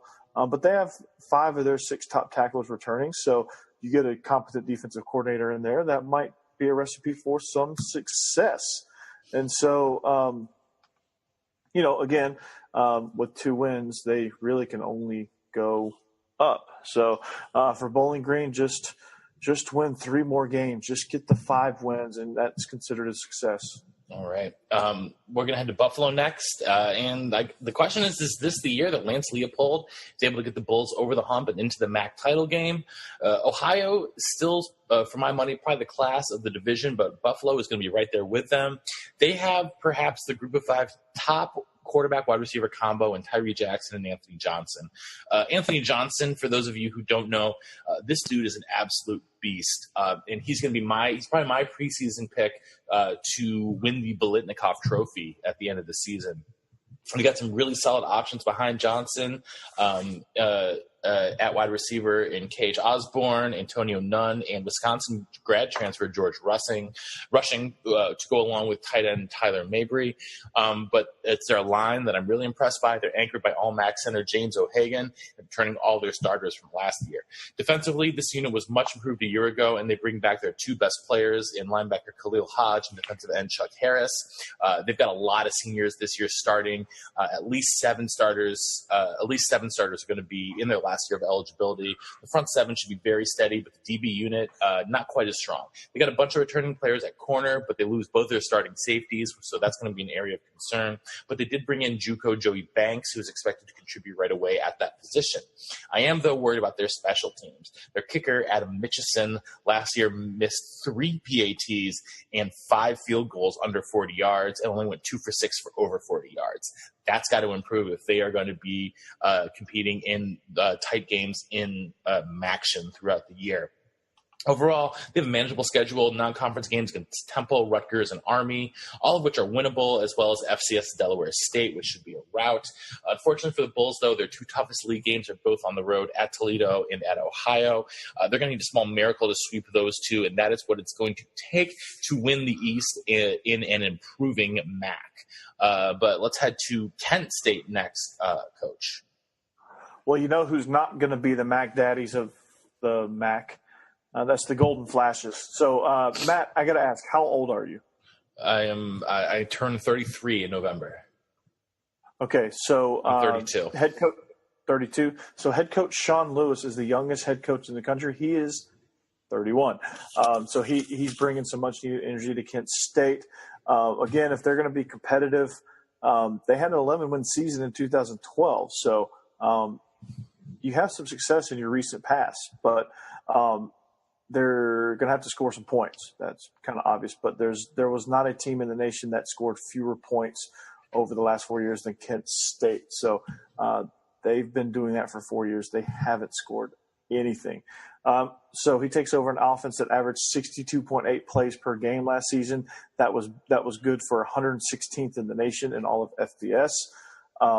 He was a co-offensive coordinator for Syracuse a year ago, a unit that averaged 85.5 plays per game last season. So the up-tempo thing is kind of what Kent State needs. If you need an edge, up-tempo is the way to go. So he has a transfer, Woody Barrett, 6'2", 231-pound sophomore who was once in the mix to start at Auburn.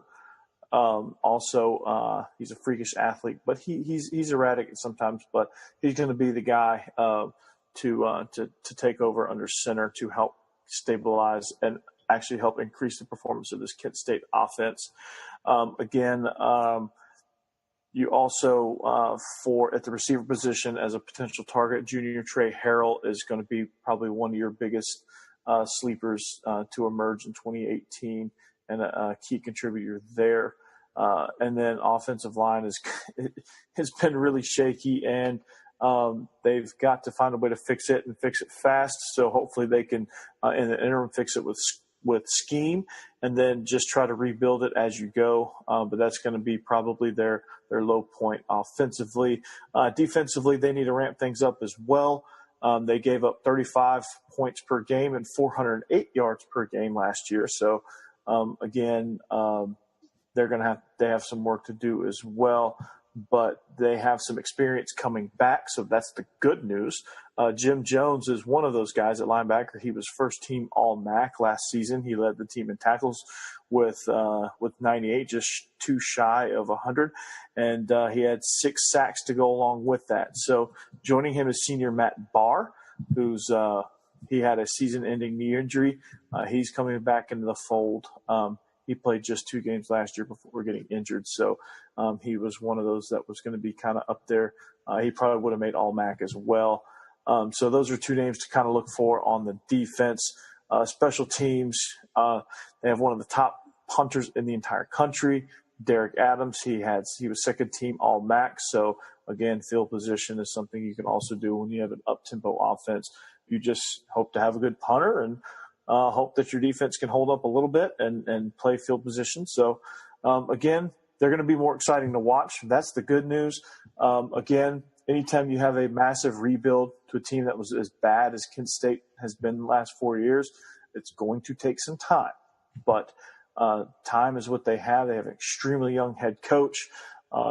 He brings new energy to the program. So things are going in the upward direction for the Golden Flashes.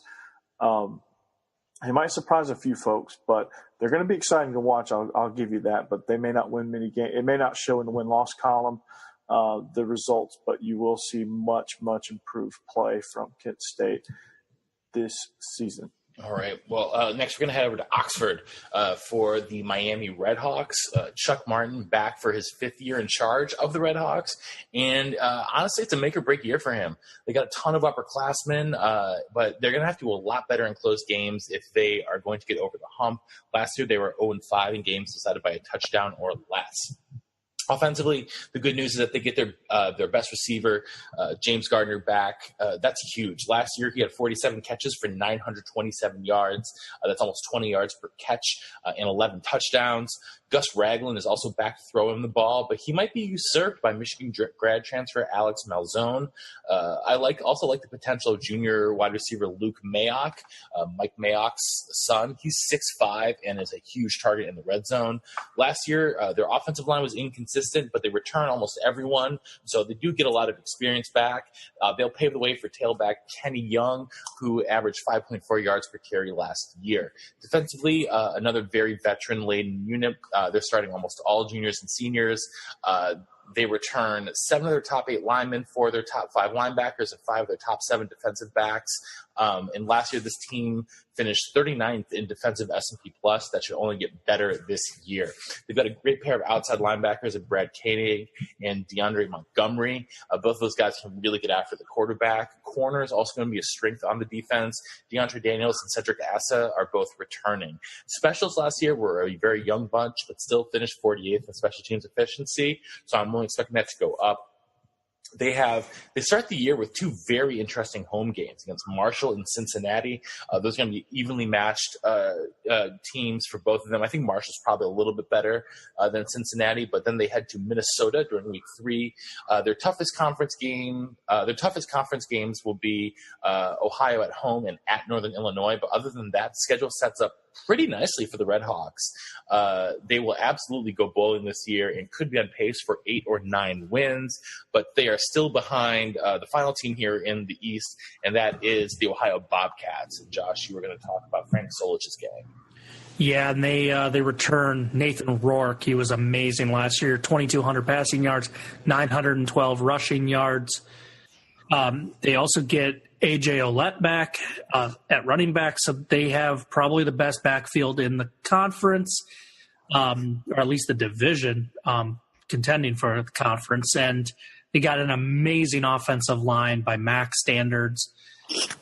Problem, though, 6 of the front 7 on defense will be new. So that's a bit of a concern, and they were pretty careless with the ball last year. So if they can cut down on turnovers and the new pieces pan out on defense, they are probably the team to beat in the division, but we'll find out if we agree with that. All right, well, speaking of that, let's head to let's talk about the division going worst to first. Josh, what have you got? Yeah, Kent State, new coach to be excited about, but the rebuild is a steep one. 5th place, Bowling Green. D was atrocious last year. The offensive line's really weak. So pretty hard to be a winner when your foundation is as lacking as the Falcons is. 4th place, I got Akron. They're going to have a formidable defense. They have some nice pieces on offense, but they're just not quite as talented as the clubs in front of them. 3rd place, Miami of Ohio. Really like Gus Ragland at quarterback, tons back on defense. They just need to find a way to finish games. And drum roll, please. This is the surprising pick. Going with Ohio. Ooh. At 2nd. I'm just not as sure about their defense. Like I said, I think their defense is better than Akron's, but is it enough? As the defense wins championships, is it enough with 6 new players on their front 7? That's going to be tough. And that leaves Buffalo, Ooh. And I absolutely love Tyree Jackson and top target Anthony Johnson.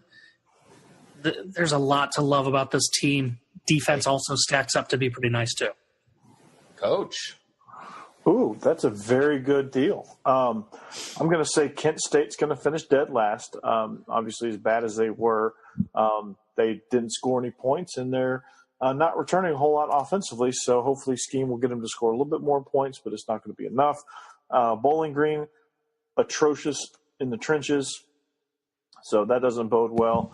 And they couldn't stop a nosebleed on defense. That also doesn't bode well. So they finished 5th, but they're better than Kent State. Akron coming in, they have some good pieces. I like what they're putting together, but they're just too many question marks and inconsistencies there for me. I like Miami of Ohio to finish 3rd. The University of Ohio, again, love their defense, formidable defense, but again, they just do they have the firepower offensively to compete with Buffalo? I think not. I really like what Buffalo has on offense. They're formidable on defense. They make plays. They fly around, and I really like Josh. You said it perfectly about what they have offensively. So to make a long story short about my rankings, what Josh said. And here I was thinking I was going to be the only person picking Buffalo. No way. Guys, the three of us have the exact same rankings for the East. So I'm just going to say ditto. We're the Mac Daddies. With that, let's head to the West, where Coach, you can get things started off in the great state of Indiana with Ball State. All right. David Letterman would be proud.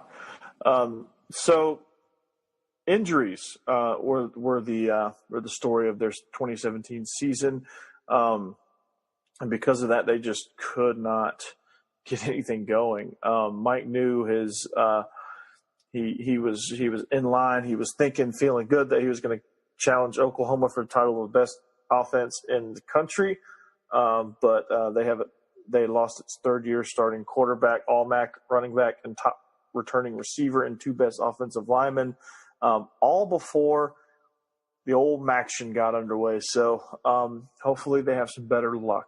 That's going to be the story of their season. They're extremely talented. They just need to avoid the injury bug. Maybe something they're doing in strength and conditioning. I don't know. But they only scored just 10 touchdowns in league play last year. They lost every single league game by at least 16 points. So Mike News says, quote, "It was like we were stuck in a tornado and we couldn't get out of it." He continues to say, "We can't make any excuses about it. We had to play a lot of young guys faster than we were ready for.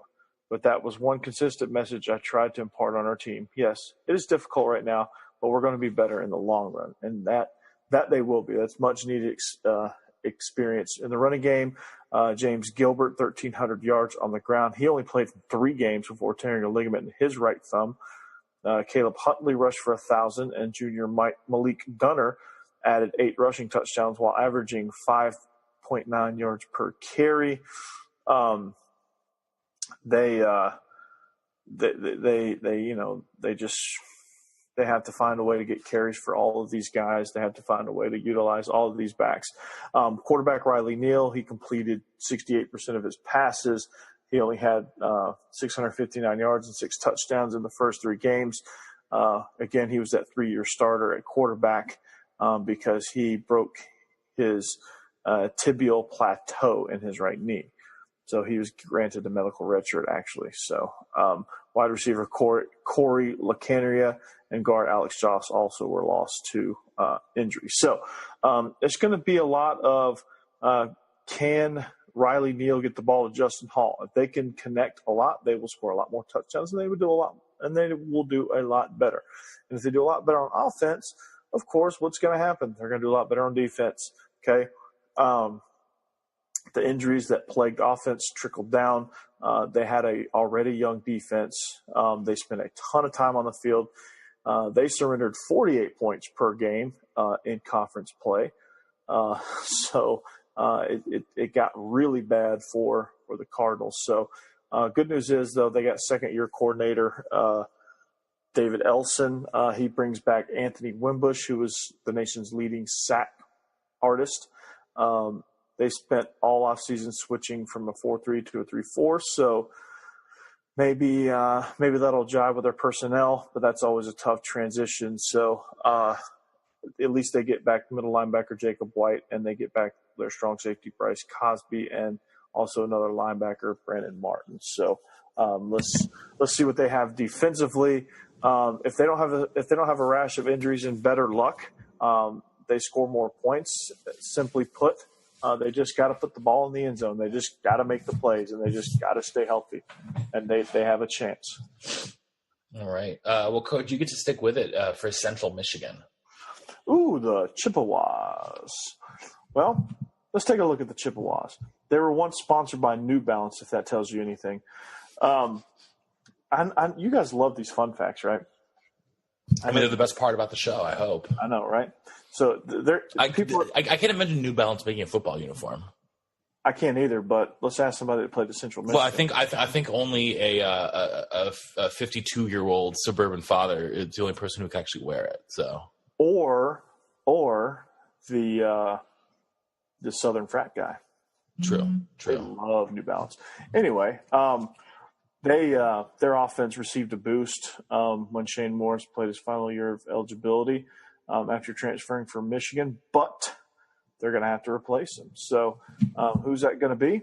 Probably Troy Polligen. He has also a new group of receivers to throw to. Polligen is 6'7", 240 pounds. He's not much of a runner, but he has a rocket arm, and he can move well enough.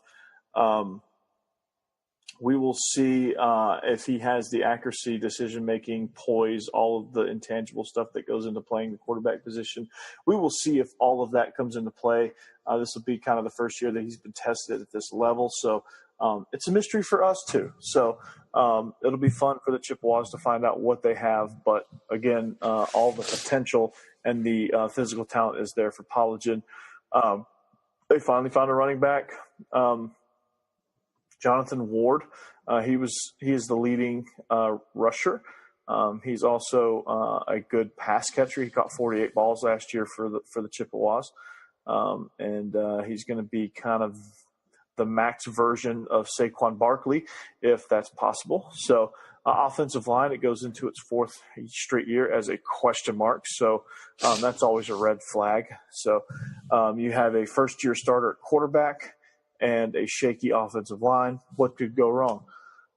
So this offense is going to have to kind of find ways to get the ball out quick, get the ball to Ward, and just kind of let him go. Maybe get things going out on the perimeter. Who knows? But they're going to have to figure out their offensive line. But Shakir Carr is coming back at the left guard spot, and he could be the guy that just kind of not only be in line for all conference honors, but he's the guy that can kind of direct traffic there. Defensively, they ranked fourth in MAC in total defense last year, number 2 in conference games, 349 and a half. We'll just call it 350 yards per game. They could be in the upper third again. They have a few holes to fill. But, again, finally, I get a defense that's somewhat competent. I haven't had one of those in a while in my previews tonight. So, junior Sean Bunting, he intercepted 5 passes last year. He's going to be their top guy in the backfield in the secondary, especially with Amari Coleman leaving. He's a potential all-MAC performer and possibly an NFL guy as well. Another 3-year starter, Josh Cox, he's coming back in the backfield as a safety. He's graduated, but the candidates to fill that are untested, so we'll see. We'll see what happens there. So Josh Cox is a guy that they were going to rely on, or they relied on for years, but he's graduated, so they got to fill that void. So that's one of the things they got to do. Malik Fountain, 89 tackles, an all-MAC performer at linebacker. Again, senior Alex Bryans, 83 tackles, so a lot of production out of the linebacker position. So what do I think of the Chippewas? Well, offensively, it's going to be a mystery. It's going to really be a coin flip when you have a guy that's got all the physical tools, but you're not sure what he has mentally because he really hasn't played at this level and hasn't really been tested. That's going to be interesting to see. You like to say that it's going to be there, and all signs point to yes, it's going to be there, but you just never know. Defensively, that's what's going to carry the Chippewas. They have through their fairly difficult schedule, I should say, they have 3 Power 5 opponents in addition to their already tough MAC schedule. So they have road games at Northern Illinois and Toledo. So that's never easy. So, but again, defense is going to be the story for the Chippewas and the once Chippewas sponsored by New Balance. All right, now Josh, sponsored by Adidas. Let's head across the state from Mount Pleasant to Ypsilanti to look at Eastern. Yeah, and I'm glad I got them because grad transfer, Tyler Wigger, he's going to help ease the quarterback change because he got coached up by the folks at Iowa. And even though he had a very, very limited resume thanks to being a backup his entire time at Iowa, a few times he got in there, he showed some real zip on the ball. I think he was one of those guys where just going to a Power 5 school is a little bit, biting off more than his talent could chew. But I really like him here down at the MAC. I think that's going to be an intriguing proposition for the Eagles. They get 5 starters back on the offensive line. They have a nice running back tandem with Ian Erickson and Shaq Vaughn. But the wide receiver core, it's going to be all new. The D finished second in total defense in the conference last year. Returns a lot, including Max Crosby, who racked up 11 sacks last season. The D is championship level. but I'm a little worried about the new faces on offense. So I think they're going to be a pinch one-dimensional, rely too much on that running game because of that one-dimensionality. Not a true dark horse for me. I think they have a great shot at returning to a bowl for the first time since 2016, which was their first time since the 1980s. So a bowl would be one heck of a thing for the boys in Ypsilanti. Well, a team that is very familiar with bowling over the last decade, that is Northern Illinois. They've become one of the premier Group of Five programs in the country. Last year, they were 8-5 with a massive amount of injuries. And again, the Huskies should be one of the best in the MAC. Marcus Childers is back behind center for his sophomore season, where he's going to be the focal point of the offense. Last year, as a freshman, he completed 50% of his passes, 16 touchdowns, only 5 picks. Also added another 600 yards and 5 scores on the ground. They also get 3 of their top 4 running backs back, but they lost their number 1 tailback, Jordan Huff. But more importantly, though, the Huskies returned their entire line, anchored by left tackle Max Sharpen. The receiving core, though, is definitely going to be the weak link of the offense. They have 2 of their top 5 players back from last year's squad, so they're going to have to break in some new guys there. Defensively, though, that's where this year's team is going to make its hay. They get back All-American Sutton Smith at end. He is the best defensive player in the conference. I'm spoiling my defensive player of the year, but I don't think that's going to be that much of a surprise. He led the nation in sacks last year with 14. Also on the line, Ben Leroy and Josh Corcoran are also returning, and that defensive line is the heart and soul of this defense. Outside linebacker Jawan Johnson returns, as well as safeties Mike Kelty Williams and Trayshawn Foster, and corners Albert Smalls and Jalen Embry. All these guys are seniors, and they've got just a very, very well-rounded defense. Their schedule, though, super tough. Non-conference games against Iowa, Utah, and Florida State, all going to be very difficult. BYU is going to be improved as well. They've got them in the non-conference. They get Toledo at home, which is their toughest conference opponent, but they also get Miami and Ohio at home. So this team has the talent to be the best in the West, but a very, very tough schedule may prevent them from getting back to the MAC title game. About 8-4 feels about right here for me. But let's head to Toledo, Coach, where the offense is probably going to put up a bunch more points, aren't they? Oh, yeah. They were obviously returning MAC champions. Honestly, they're thinking repeat there. There's been the first in the league since 2012. But, of course, they have to fill that quarterback position. So they had an overpowering offense. They had a senior quarterback, Logan Woodside. He was MAC Player of the Year, drafted to the NFL. He was, all the great things that you want in a quarterback for a program like Toledo. But they're going to have to replace him, and he had 73 touchdowns throughout his final 2 seasons. There's only one person to finish with more during that span, and that is number 1 overall pick Baker Mayfield. He had 83 touchdowns during that span. So, again, they look for a person at that position. Cody Thompson is one guy that's in the mix. He missed a lot of 2017 with an injury. Actually, those are receivers, I should say. They still haven't found their guy at quarterback. But whoever's going to have them, they're going to throw to Cody Thompson.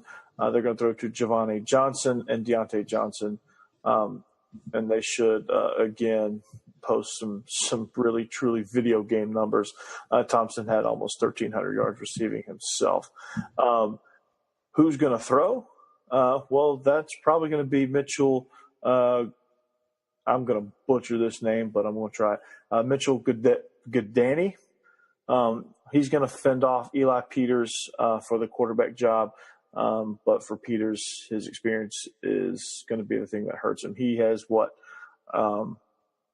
one career completion. Again, whoever's playing quarterback's got a bevy of talent to throw to. Offensive line also lost some talent, but again, they're going to rebuild that unit and essentially, for MAC purposes, reload. So should be another exciting year for offense in Toledo. They bring back a defense that ranks 7th in the conference, allowing 385 yards and 26.2 points per game. That's okay, but it didn't matter because they were able to overpower everybody offensively. So with a new quarterback, again, defense is going to have to play a bigger role. Again, they're going to lock down people in the secondary.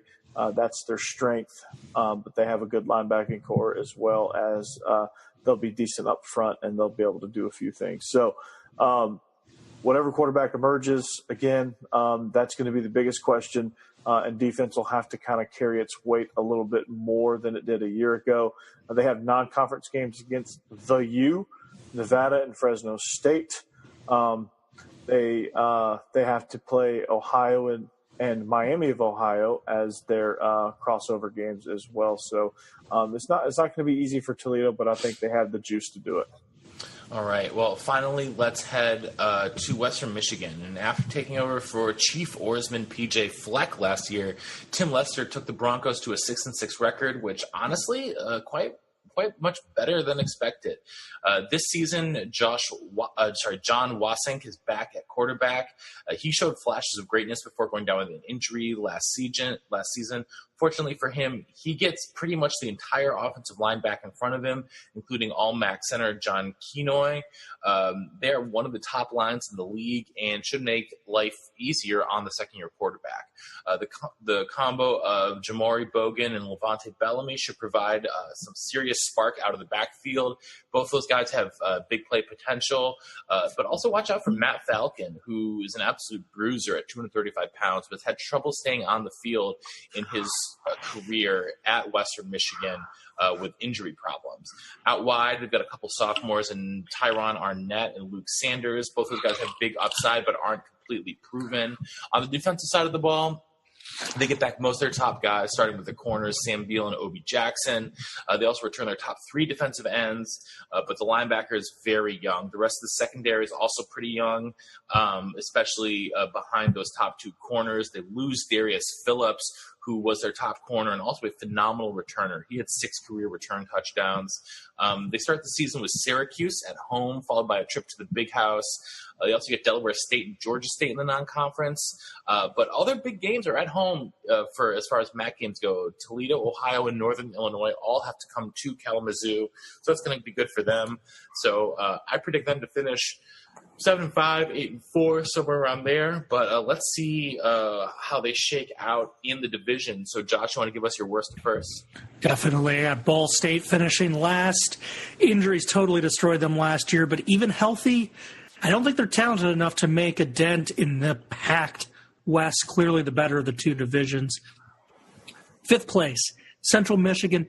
Concerned about so many new faces in that receiving group, and the offensive line has plenty of issues. But that defense could keep them sniffing around some games, and maybe they get to a bowl. We'll see. 4th place, Eastern Michigan, solid D and offensive line. Can the rest of the new faces on offense give the Eagles enough points to push the upper half of the division? Well, that's the million-dollar question. 3rd place, Western Michigan. Absolutely love the skill position talent that you talked about, Matt. That defensive line and linebacking groups, those are severely lacking. The only way I see them making the title game is winning every game 42-35.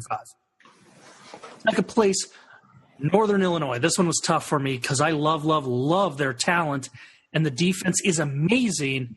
They got some tough road trips in the league to offset hosting Toledo, and I think having those road games, that's going to be the difference maker. So I've got Toledo repeating A-plus receiving group.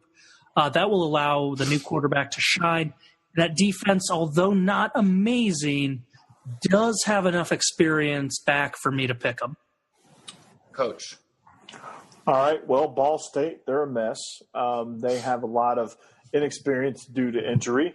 So they're finishing last. Central Michigan coming back is the next team. I previewed them, so no need to get into that. Eastern Michigan, I love their talent, but I just think there's some question marks in some key positions, and that'll prevent them from they'll hang around, they'll contend, but and they'll be in a lot of games. But I think the upper echelon of this division is going to prevent them from really making a run. Next, I got Western Michigan. They have a lot of holes in the middle of their defense. Again, super talented, but just again too many question marks. They're kind of an enigma there. Love Northern Illinois to finish runner-up. They're going to be a tough out. They have that really, really, really difficult schedule, but I think they have the talent to navigate it well enough. But they will finish runner-up because they're going to lose to the divisional champions. That is the Toledo Rockets. They are just so talented on the offensive side of the ball that I think I could play quarterback for them and be successful. A lot of great targets to throw to. And I think their defense is going to be they're going to surprise a few folks, and they're going to finish they're going to finish second in the conference in total defense this year. With all the experience they have coming back, they're going to do some things differently. They're going to have some pressure put on them this year that will require them to perform a little bit better than they did last year. There's a word that really just kind of describes what their defense was, and it was complacent. All right. I'm going to go, again, Ball State finishing dead last. Like you said, Coach, this program is a mess right now. The Chips finishing fifth. Josh, you've sold me on Eastern Michigan. I still got them finishing fourth, but I feel a little bit better about that than I did before coming in. Western third. And as much as I really want to pick Northern to win the West, their schedule is just so much tougher than Toledo's that I think it's going to end up being Toledo, even though they've lost Logan Woodside. So we've all got Toledo versus Buffalo, it sounds like, in the title game. Yep. That is correct. All right. So, Josh, who's your MAC champ? Well, defense wins championships. That's the cliche. And as much as Coach is trying to sell me on Toledo's defense, I actually like the Bulls D a little bit more. All right. So you're going with the Bulls. Coach? I got Buffalo. Bulls on parade. Well, I'm not as bullish on the Bulls, but I'm going to be bullish on the Rockets. I'm going all in on Toledo this year to repeat. They're just so talented. All right, Josh, you and I are in the same boat here. I've got the Bulls winning it as well. Offensive Player of the Year for the conference, Josh.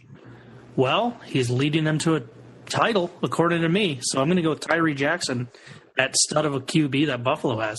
Coach?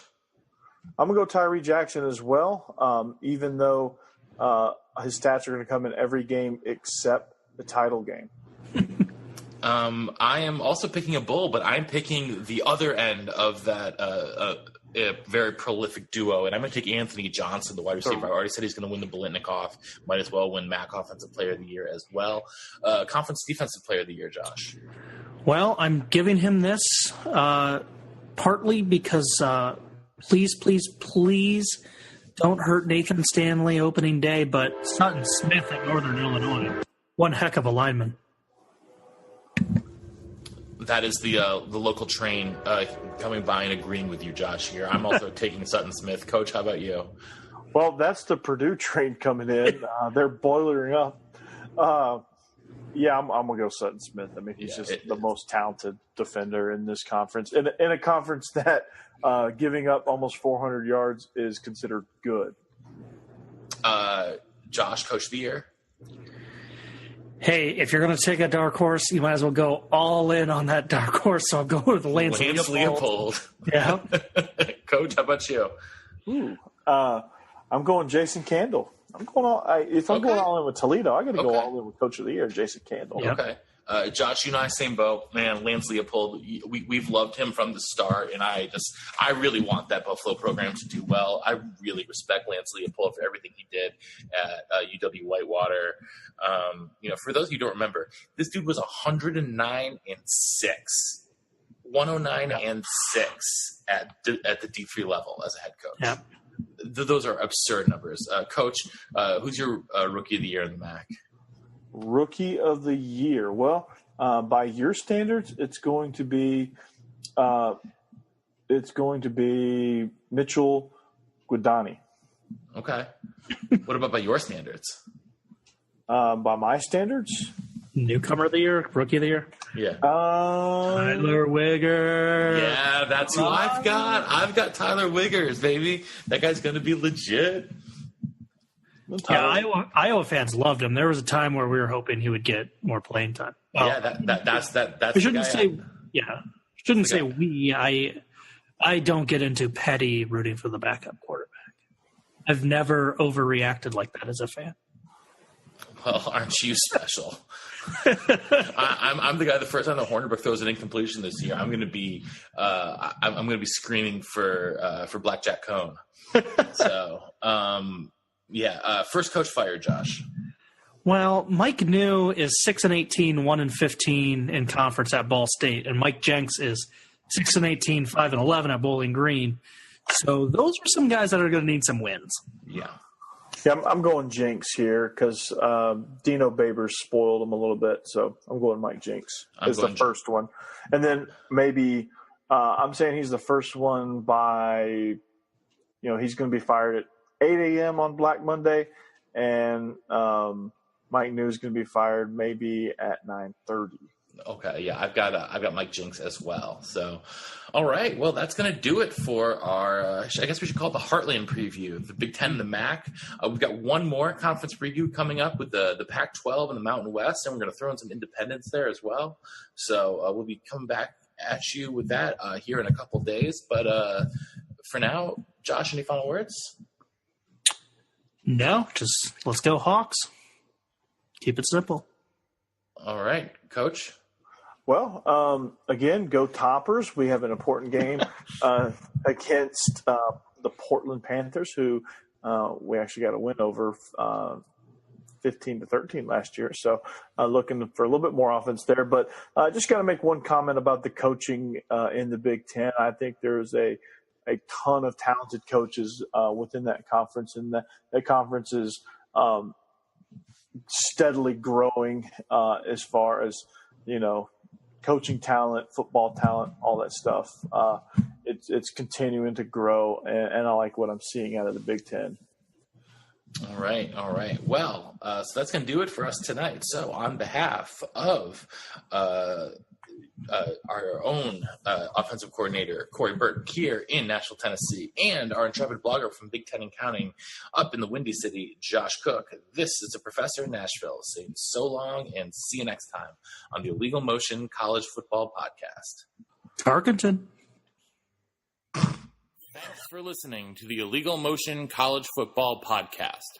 To get in touch with the show, email us at illegalmotionpodcast@gmail.com or follow us on Twitter at illegal_motion.